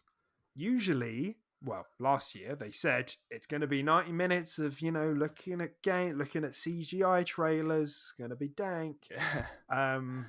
They haven't said that this year. And I don't know if that's because they've announced it like particularly early, like they've announced it like a month and a half before it happens, whereas last year it was like 3 weeks or 4 weeks before it happened. So what does that mean, Timmy? It means that they. I mean, it means that they don't. It could be longer. What if it's 1 minute long? just like a massive. You have to literally like watch it at like 0.5 speed to actually know what was said. Yeah. They're just like Xbox just announced 300 games in 1 minute. You have to go to 0.1 speed to like hear them all. It's such a bold strategy. Phil comes on just like normal speed, and then he's just like,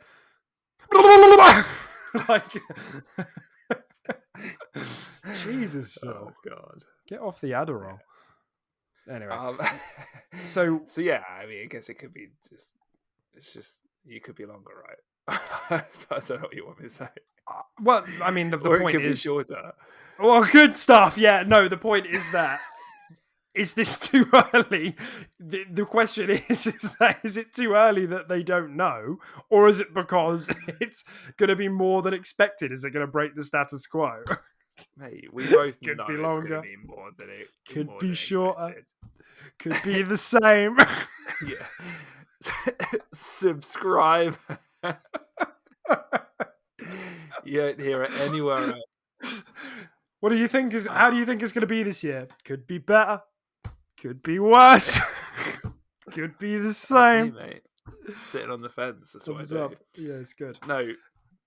So yeah, I mean, I think it's probably linkable to the fact that there's like potentially like too much, and they're just not sure. They're still kind of like they're like, how can we fit this in under 3 hours? Yeah, right. Yeah. I think that's definitely what it like feels like, doesn't it? It's like because if they knew it was going to be like if they knew it was a small amount, then they would tell us. It sounds like they've got a lot to cram in, but haven't quite ironed that wrinkle out yet. So yeah, we will talk about this more in future episodes. Like I said, I don't want to do it just yet. And we will go from there. So if you want to hear about that, you'll have to subscribe and you'll have to hit the thumbs up button. That'd be really great. That'd be fun. That would be fun. So we can That'd be a really fun thing for you to do. God, that would be fun if you just drag that mouse down and give yourself a fucking click. It'd be the most fun you've had all weekend. You been playing a new game? Thinking about Guardians of the Galaxy? Nah, click that thumbs up. Subscribe to the QRP for the most fun you've ever had. Think of it as like a fun little mini game.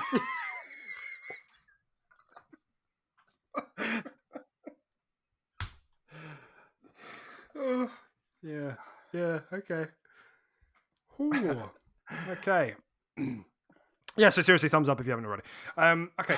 All right, so this was the weird stuff. Okay. Oh, I think I sent this to you midweek, right? I sent, because this was kind of a bit, Oh, God, did you? it was a bit of a weird one. Do you remember this? Yes, you did. Yes, I do remember this. Yeah. Yeah, okay.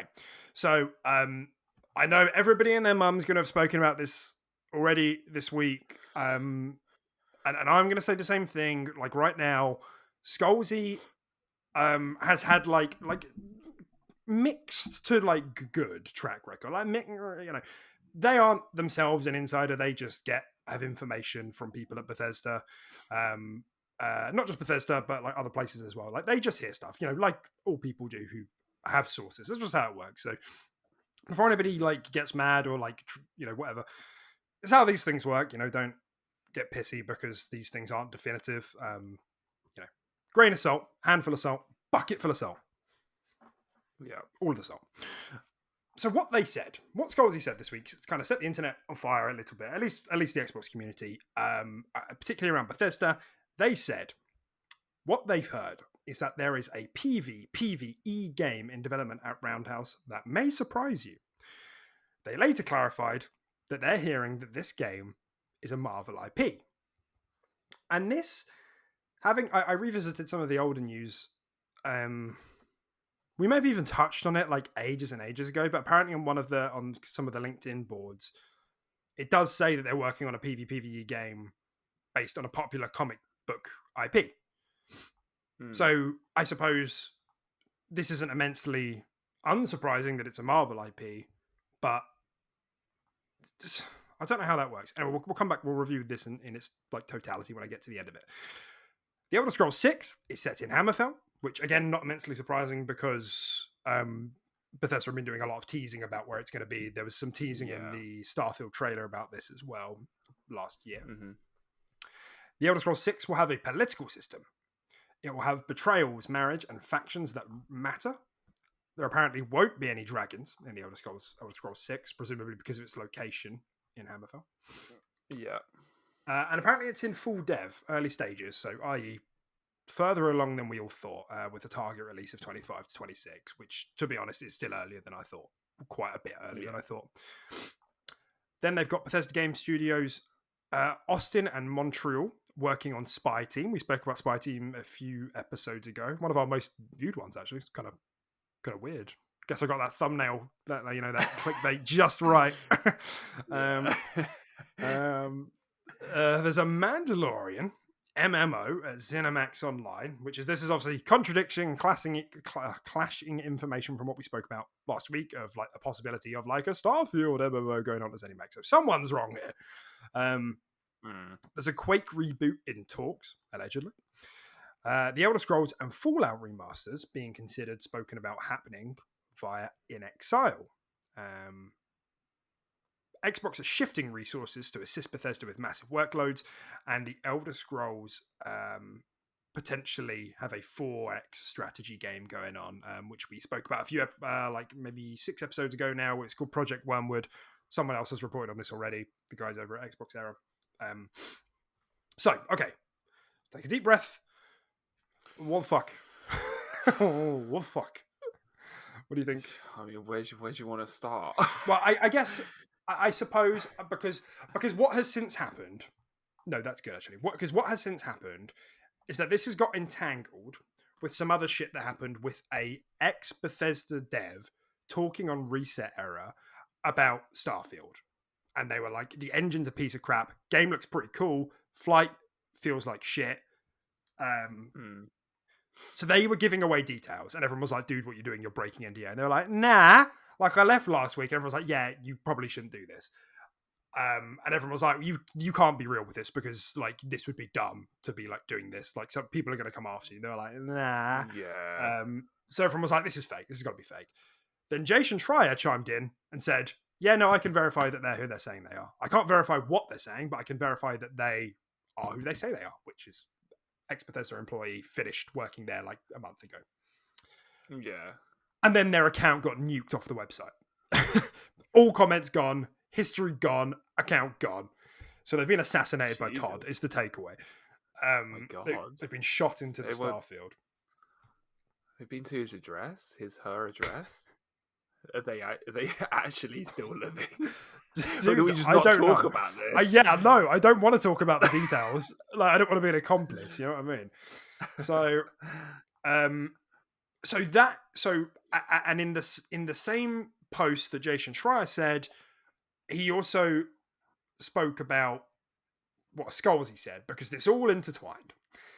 And Jason said he asked someone who would know this information, would know if these projects are happening that Skulls have put out, and that person said, like, nah, this isn't. Not all of this is correct. So what we have, after all of this has happened, in terms of these projects at Bethesda, is that we know that not all of this is correct, but not all of it is incorrect. So which are the fucking liars and which are the real ones? Oh You know? my god. I mean, all the Elder Scrolls stuff seems pretty reasonable, right? I mean, I guess. Like Hammerfell, I feel like we've kind of known that for a while. And correct me if I'm wrong. Hammerfell is the Red Guards' homeland, is it? I think it is. Yeah, I think you're right. I think it's the Red Guards. What are the other one? Brett? Maybe? No, I think you're right. I think it is Red Guard. No, yeah, Bretton's is I don't know. It's not I there. don't know. No. Somewhere else in it. Yeah. I'm pretty sure Hammerfell is Red Guards, but I'm not 100%. But yeah, I mean, it all seems quite reasonable to have inside of an Elder Scrolls game. Like nothing out there. I mean, it's all cool and it all sounds great, but nothing is just like screaming out to me as like, oh my god, this could be bullshit, right? Where something like a Mandalorian MMO, like that's out there. That's the sore like, thumb there, isn't it? Yeah. That's very out there, and like even like the Quake stuff, it doesn't seem outrageous. Like we've seen rumblings of that in the past already. So like, yeah. For me, the odd one out there is the Mando MMO, which, as you said, also contradicts what we talked about. The MMO could be last time as well. So for those reasons, it's a bit sketch, a bit sus. Yeah, and like this is like, because there's so much sussiness going on here, because like a couple of other people, like again the guys over at Xbox Era, the guys over at, even on the Defining Duke, the Dukes over on the DD podcast, have said that they said they've heard like very similar things. They've heard like really similar things. So I don't know if this is like the same source sharing information around, or like they are different sources, but like this information is just creeping in the same circles of like debt. Like I don't know what's going on here, but you know, picking and choosing who we want to believe. Like Jason Schreier has a very good track record and a very good network of insiders, so we have to assume a lot of this isn't real. And if I'm going to pick things that aren't real, I'm probably going to say, yeah, the Mando MMO. I'm probably going to say Quake reboot, and I'm probably going to say the remasters. Well, it's just like we can't just say one thing isn't, because by the sounds of it sounds like 70% of this isn't correct. But like the Quake thing is just, I don't know. Like I feel like we were kind of talking about this not that long ago, that we think we could see a reboot for Quake. I mean, it makes sense. It really makes sense, but by the way that this person is speaking, like I don't know. Yeah. Like I mean, it's possible as well that the Elder Scrolls isn't as far along as like this information would suggest, and like this stuff isn't unlocked. That could be the thing which is very wrong. Like maybe, you know, there's just a lot of focus on like Starfield post launch content and everything, and also like at the bottom there, you know, Elder Scrolls and Fallout remasters via InXile. You know, they're doing their InXile, like aren't massive. We know they're doing their own big game. I can't see them like. I would love it to be real. That's the thing. You look at it and you're like, yeah, it'd be wicked if that was real. I'd never play Morrowind. I'd love like a full Morrowind remake or an Oblivion or whatever.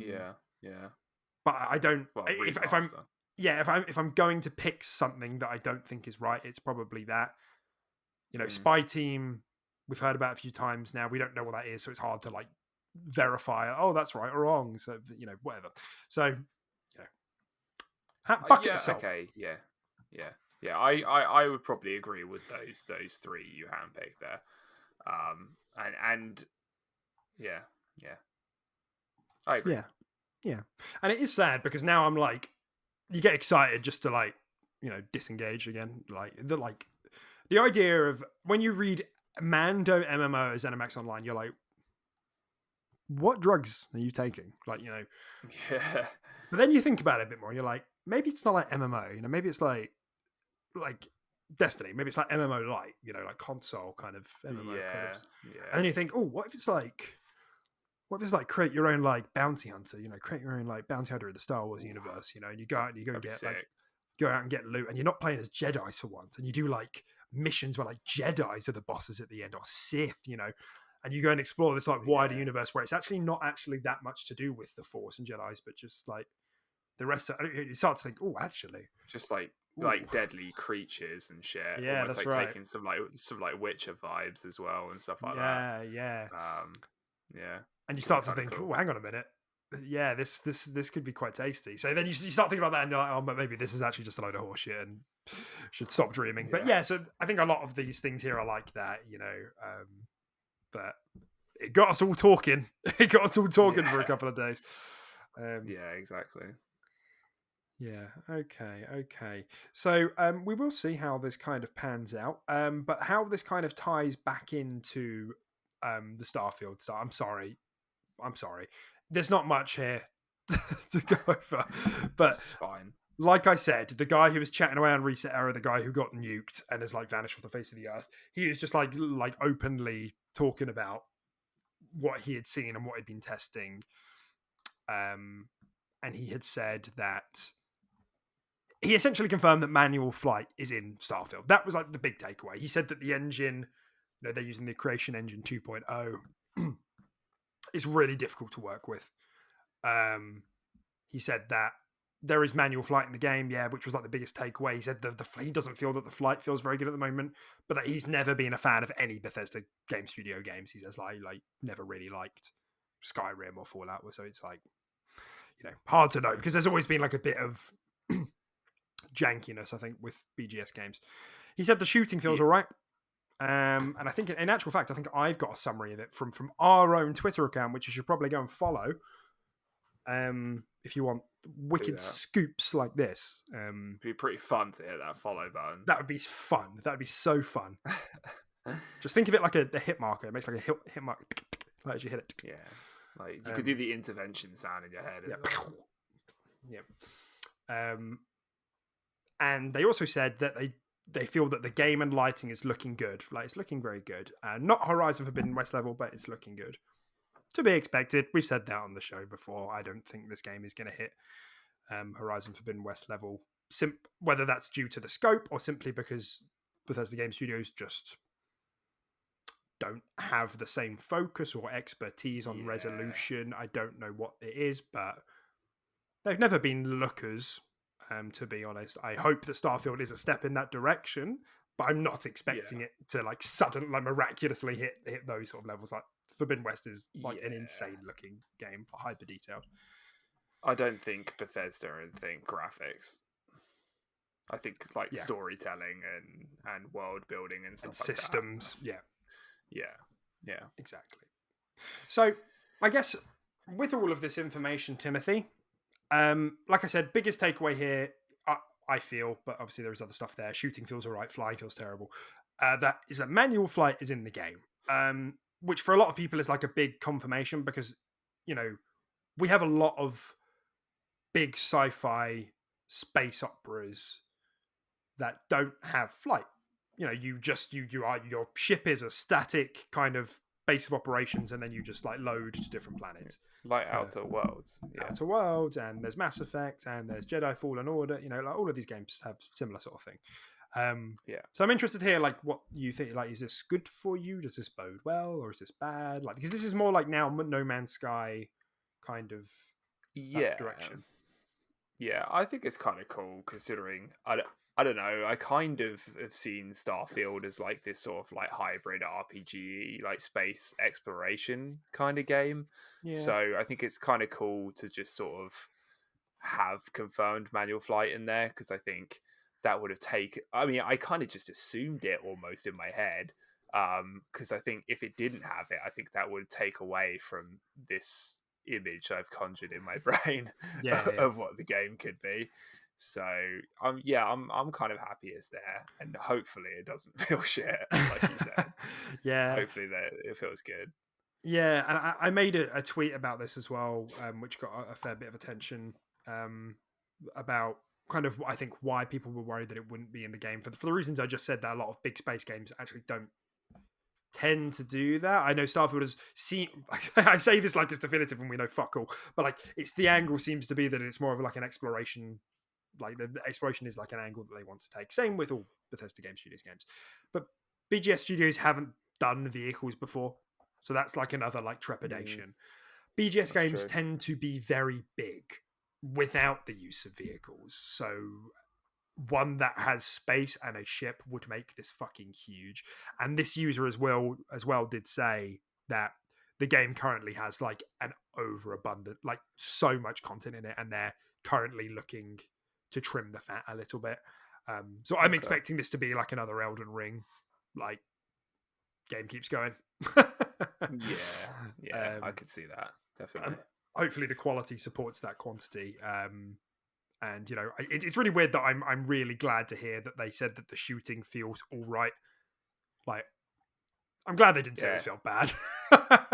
yeah, that's a bit odd, because they've never really nailed shooting, Bethesda. I mean, it's been okay. Like, sure, like Wolfenstein's pretty good, but like Yeah, as far as different like the team though. oh That's yeah, that's true. Machine Games, yeah. Oh yeah, it's just published by Bethesda, But like isn't it? Fallout 4, I think was It okay. was fine. Yeah, It wasn't it was all bad. right. It wasn't good. Yeah, exactly. Like it wasn't bad. It felt when I first booted the game up, I was like, "Oh, this feels better than I thought it would," but it didn't feel that bad. So if it's a Yeah. step up from that, I'll be happy. I'm not expecting like Halo Apex levels of like crispiness. That's fine. Um, Mhm. so yeah, that I'm happy with that. Like you said, hopefully the flying doesn't feel like shit, but I feel like that's it's just such a big challenge, isn't it? Like Outer Worlds is one of the few games where like flight actually felt kind of good. It felt kind of wonky, but in a good way. Like I had a lot of control. I don't know. It's hard to describe, but Mhm. we'll have to see. Because that person is now dead, it seems. So God rest their soul. Yeah. Well, at least you provided some entertaining leaks, so Yeah, he went out with a thanks, bang. bro. Yeah, exactly. Yeah. Then that is I'm sure he important. did go out with a bang. Yeah. Yeah. Maybe like a silenced bang, maybe a pillow over the face as well. Pet pet. Okay, let's come to the very bottom of the notes actually, and stick on Xbox, and then we can leave this the PlayStation Plus story for the very end. So this just happened like in the last few days, and I just recently put these notes up. But supposedly, I saw the post myself on the Gaming Leaks and Rumors subreddit. A boy popped up and said, "Yeah, Forza Horizon, nope, Forza Motorsport 8, so the next Forza Motorsport, isn't next gen exclusive. Here are some screenshots of it running on Xbox One. Here's my proof." And there were screenshots. They looked like Xbox One screenshots, but you can't really tell because it's like they always take the photos with like their grandma's like handbag. Like it doesn't. Yeah. Like there's nothing, like you can't see anything. So I couldn't see anything on the pictures that like verified that it was running on Xbox One. But supposedly the mods vetted this person and said yes, they are in a position where they could have got this information, even though the screenshots didn't demonstrate that. Okay, so that's fine. So let's believe for a second that these screenshots are running on Xbox One. This makes things a bit confusing because on the Xbox website right now, if you go right now, you will see that Forza Motorsport 8 is listed as Series X and S and PC only. Mm-hmm. In the trailer back in 2020 or last year, I can't remember when it was first announced, it doesn't say like Series X and S only. It doesn't say that. But on the website, it currently does. So the question I am begging to you is, does this if this is the case, and like our Xbox now suddenly backpedaling because of the shortage in stock, etc., and thinking, oh, maybe we can downscale some of these games quite quickly to actually get them to come to current gen as well.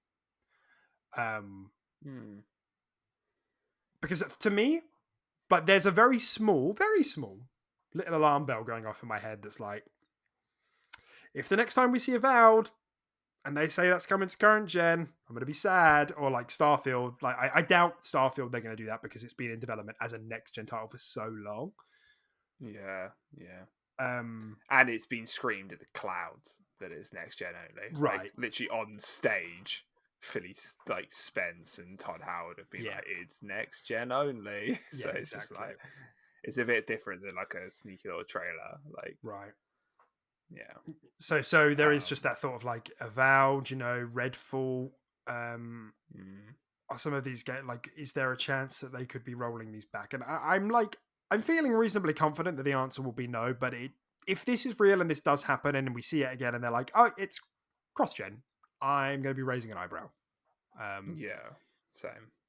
Obviously, like, this is the thing though, like, obviously, like, why, like, if they make the game for this next gen hardware and they're like, yes, this is the scope we want and we're going to build it, and then they're, the back end of it, and Phil steps in and he's like, okay, looks amazing, but like, could you try? Like, just like give it a little push, a little peek, and like it runs. They downscale the res, they downscale the frames, tear a couple of assets down in quality, and it works. Then like, why wouldn't they? I suppose. I guess. I mean, as long as they don't gut the experience for the consoles for the generation it should be built on. Yeah. I guess I don't have that much against it, but like, there's also just this part of me that's just like, just make the transition. Like, I don't understand. Like, yeah. But then, yeah, it's the whole like chip shortage thing that's really screwing it up and making it tough to make this this transition into next gen only. Exactly. Yeah, I mean, it would annoy me a little bit, but that, like you said, like, why wouldn't they, right? And if it's not hampering the experience for players that did manage to get these consoles, then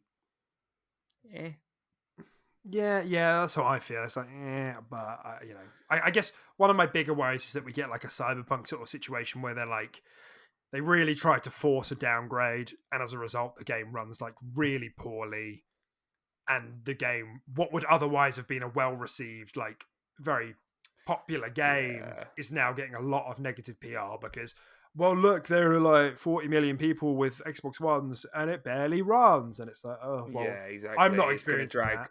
Yeah, it's going to drag the name through the mud a bit, and then that might even hamper overall scores and reviews and stuff like that. I don't know why it would, but yeah, I kind of see what you mean. Yeah. So that's the kind of like, and I appreciate, by the way, if you're like sitting there like grinding your teeth that we just went through like a hypothetical, like, I get it, like, this is like nothing to worry about right now. I'm just saying, like, if we assume that if this is correct, then it's in contradiction to the last information we received from Xbox that Forza Motorsport 8 is an next gen only. And if we're to follow that line of thinking, then it's a possibility. But maybe that isn't the case. Like I said, the game wasn't actually announced as with a particular platform on the stage, so maybe this would be a one-off. Maybe none of this is real and they're just testing it on Xbox One and it never actually comes to the console anyway. Like, I'm sure that's pretty normal for devs to test it on different platforms to see how it runs. But yeah, fun. In June, I guess. Final thing today, Tim. We did it. We really did it, and it's about PS Plus. Oh God. Did we spoke about this, didn't we? We spoke about demos. We spoke about demos, didn't we? Being in the highest tier of the new PS Plus subscription. Yeah, we did. Yeah. Okay, so we've got a few more details about that, and that's controversy. That's controversy. What isn't?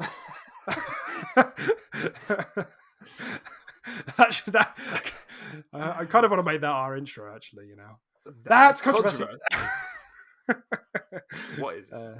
Yeah, right. Yeah, exactly. What is it like? If I said I really like apples, someone would like challenge me on that. Someone would be like, Yeah. "No, Hey, I have like you heard of pears. pears?" Yeah. Man, I love water. No, actually, might as well have orange juice. Mhm. Fuck off. Anyway, so right, so this is what happened. Sony came out and gave a few more details about their highest tier of PS Plus, which I think is called PS Plus Premium. Yes, that's right. And they said devs must offer timed game trials for 2 hours long if your game is going to cost at retail $34 or more. And they have 3 months to offer that time trial, like presumably after launch or maybe before launch. Don't know what that means. And that change isn't retroactive, so games that are already out before this launches, they'll be fine. Initially, there was a lot of pushback because people are like, okay, so you're going to force devs to make you a timed demo to list it on your store. Seems a bit anti-dev. Yeah. And then and these details are still a bit vague and unclear, I should note, but then it seemed to be the case, and this is not coming from official sources, I don't believe, so again, please pinch of salt, that the PlayStation Store teams are going to be the ones who will be creating the 2-hour timed trials for the developers. So if that's the case, that raises another question, because then it's like, okay, but is there going to be no revenue share with the devs or the publishers? So like people could be subscribed to premium, try the game for 2 hours, and then be like, nah, and the dev sees none of that. And like people feel like that could be problematic because they're still playing their game and the dev is seeing nothing as a result. So that's the first angle. The second angle is that there was a big split in the community. I say a split, like it was like a small portion of people who decided to go to Twitter and like try to pretend that this was like an incredibly good deal. One particular YouTuber, who I will not name because they're being dogpiled enough as it is, said like, they're offering 2-hour trials on every game. This is ridiculously like pro-consumer. Truly insane value. It's a demo, isn't it? It's a demo. Yeah. It's not. It's not. You're paying for a trial, like. Yeah, it's absolutely anti-consumer if I've ever okay, great, clearly paid off. So fine, that's the angle. And if you want to hear us speak about this more in depth in previous episodes, you can. We said that like overall, we're like, it's a good offering, but like it feels a bit weird to be trying to lock demos behind a tier of subscription, the highest tier of subscription, rather than like just having it anyway, whatever. So yeah, those are the two angles. I mean, how are you feeling about this idea of either devs being forced to make 2-hour trials or Sony themselves cutting 2-hour trials out of games and then devs potentially losing money for that? Sony cutting 2-hour trials out of games. What do you mean by that? Well, Were you talking about when you said the store team creates the 2-hour trial? Okay, yeah, that's fine. Yeah, I mean, I think both are pretty bad scenarios, right? Because one is potentially wasting dev resource to create some 2-hour trial, or an accurate slice 2-hour trial of their game to try and sell it for this upgraded tier of subscription, when they could just be working on the game, right? Yeah. I guess at that point the game's probably finished, sure, whatever. But and then obviously, it just feels weird if it's in PlayStation's hands and PlayStation Store teams to create the trials, because it's like they're not the developers, and it's just like they haven't made this game and created it, and it's just like how do you know they're gonna create an accurate 2-hour representation to sell your product? Like what? Like their 2-hour slice might be very different to how a developer would be like, oh, this is the 2-hour slice we'd like the consumers to have. Like, is it the opening to 2 hours game. or something a bit further Yeah, in? yeah, exactly. They might pick something that's just like, or just do the 2-hour trial for stuff that the dev wouldn't necessarily do, and that's because they don't have the same bond, the same relationship as the devs that have made the game from the ground up, right? That's right. And then like you said, the whole them potentially not seeing any of the profits that come from it as well if the consumer doesn't end up buying that. I mean, I'm not really seeing any positive here for dev or consumer, really. Yeah, I look, I'm not trying to make a mountain out of a molehill here. But I think overall it just speaks to like how naff, the unnecessary complications that are coming from putting a paywall in front of a demo. You know, like that's all this is. Like, just don't. Like, just like if they had just said, if they had just said like, and we're also like, here's our PS Plus subscriptions, and everyone was like, whatever. Like, it's cool, I guess. It's fine. Just like how they already were, and then they're like, oh, by the way, we're working with all our publishers to make sure that you have 2-hour demos or like 1-hour demos, because maybe they know people aren't paying for it.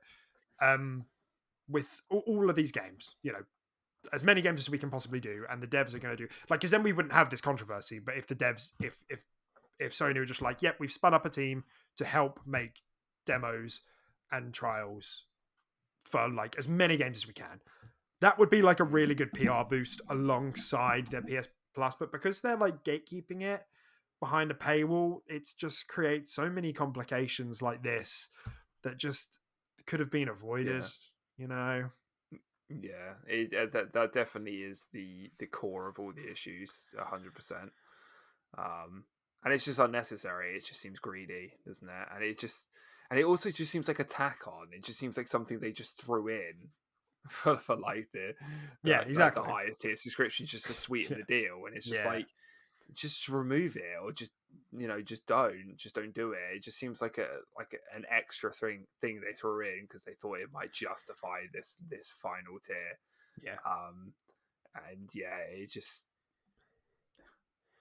I just don't see why it needs to be like, even if this was at the lowest tier of PS Plus, it would mitigate some of these difficulties. It would still be like a bit, but it would mitigate some of them. And I know some people out there are going to be like, oh well, what about EA Play and their trials? Controversy. And I'm going to say that's not the same, because it's not being mandated by Xbox, is it? Like, EA are just doing that themselves. They're just saying, oh, you can have a demo if you want, and they happen to be part of Games Pass, so you can do that if you want. Here it's different because it's being mandated by Sony, whether they're doing it or someone else is doing it. And there wouldn't have to be any mandation if it wasn't just tossed into the PS Plus, like you said, just because they were like, oh, this is looking a bit weak, actually. Demos! We'll give them demos. Yeah. It's a bit meh, really. Yeah, I agree. Yeah, and I just feel like it's just crap for everyone, consumer, devs, and Sony, right? It's giving them bad PR too. I feel like it's just lose. It is, it's one of those tricky things, because it just depends what perspective you're coming at it from. Because like, overall, if you're subscribing to this tier anyway, like, having trials is good. Like, I like having trials. Like, that's fine. It's just from like a storefront perspective, from a dev perspective, from a monetization perspective, like, it's maybe not as good. So, whatever. It's just another one of those things that I don't think Sony didn't need this hit in PR. But maybe they changed it. They've been reasonably reactive. What was that? Sorry, I just dropped my water bottle. Scared me. They've been reasonably reactive with stuff like this in the last like year or so, like, changing policies and everything. So maybe there was something about this, but that's the show. We did it. That's so weird. It was like the same sentence. Yeah, you didn't stop.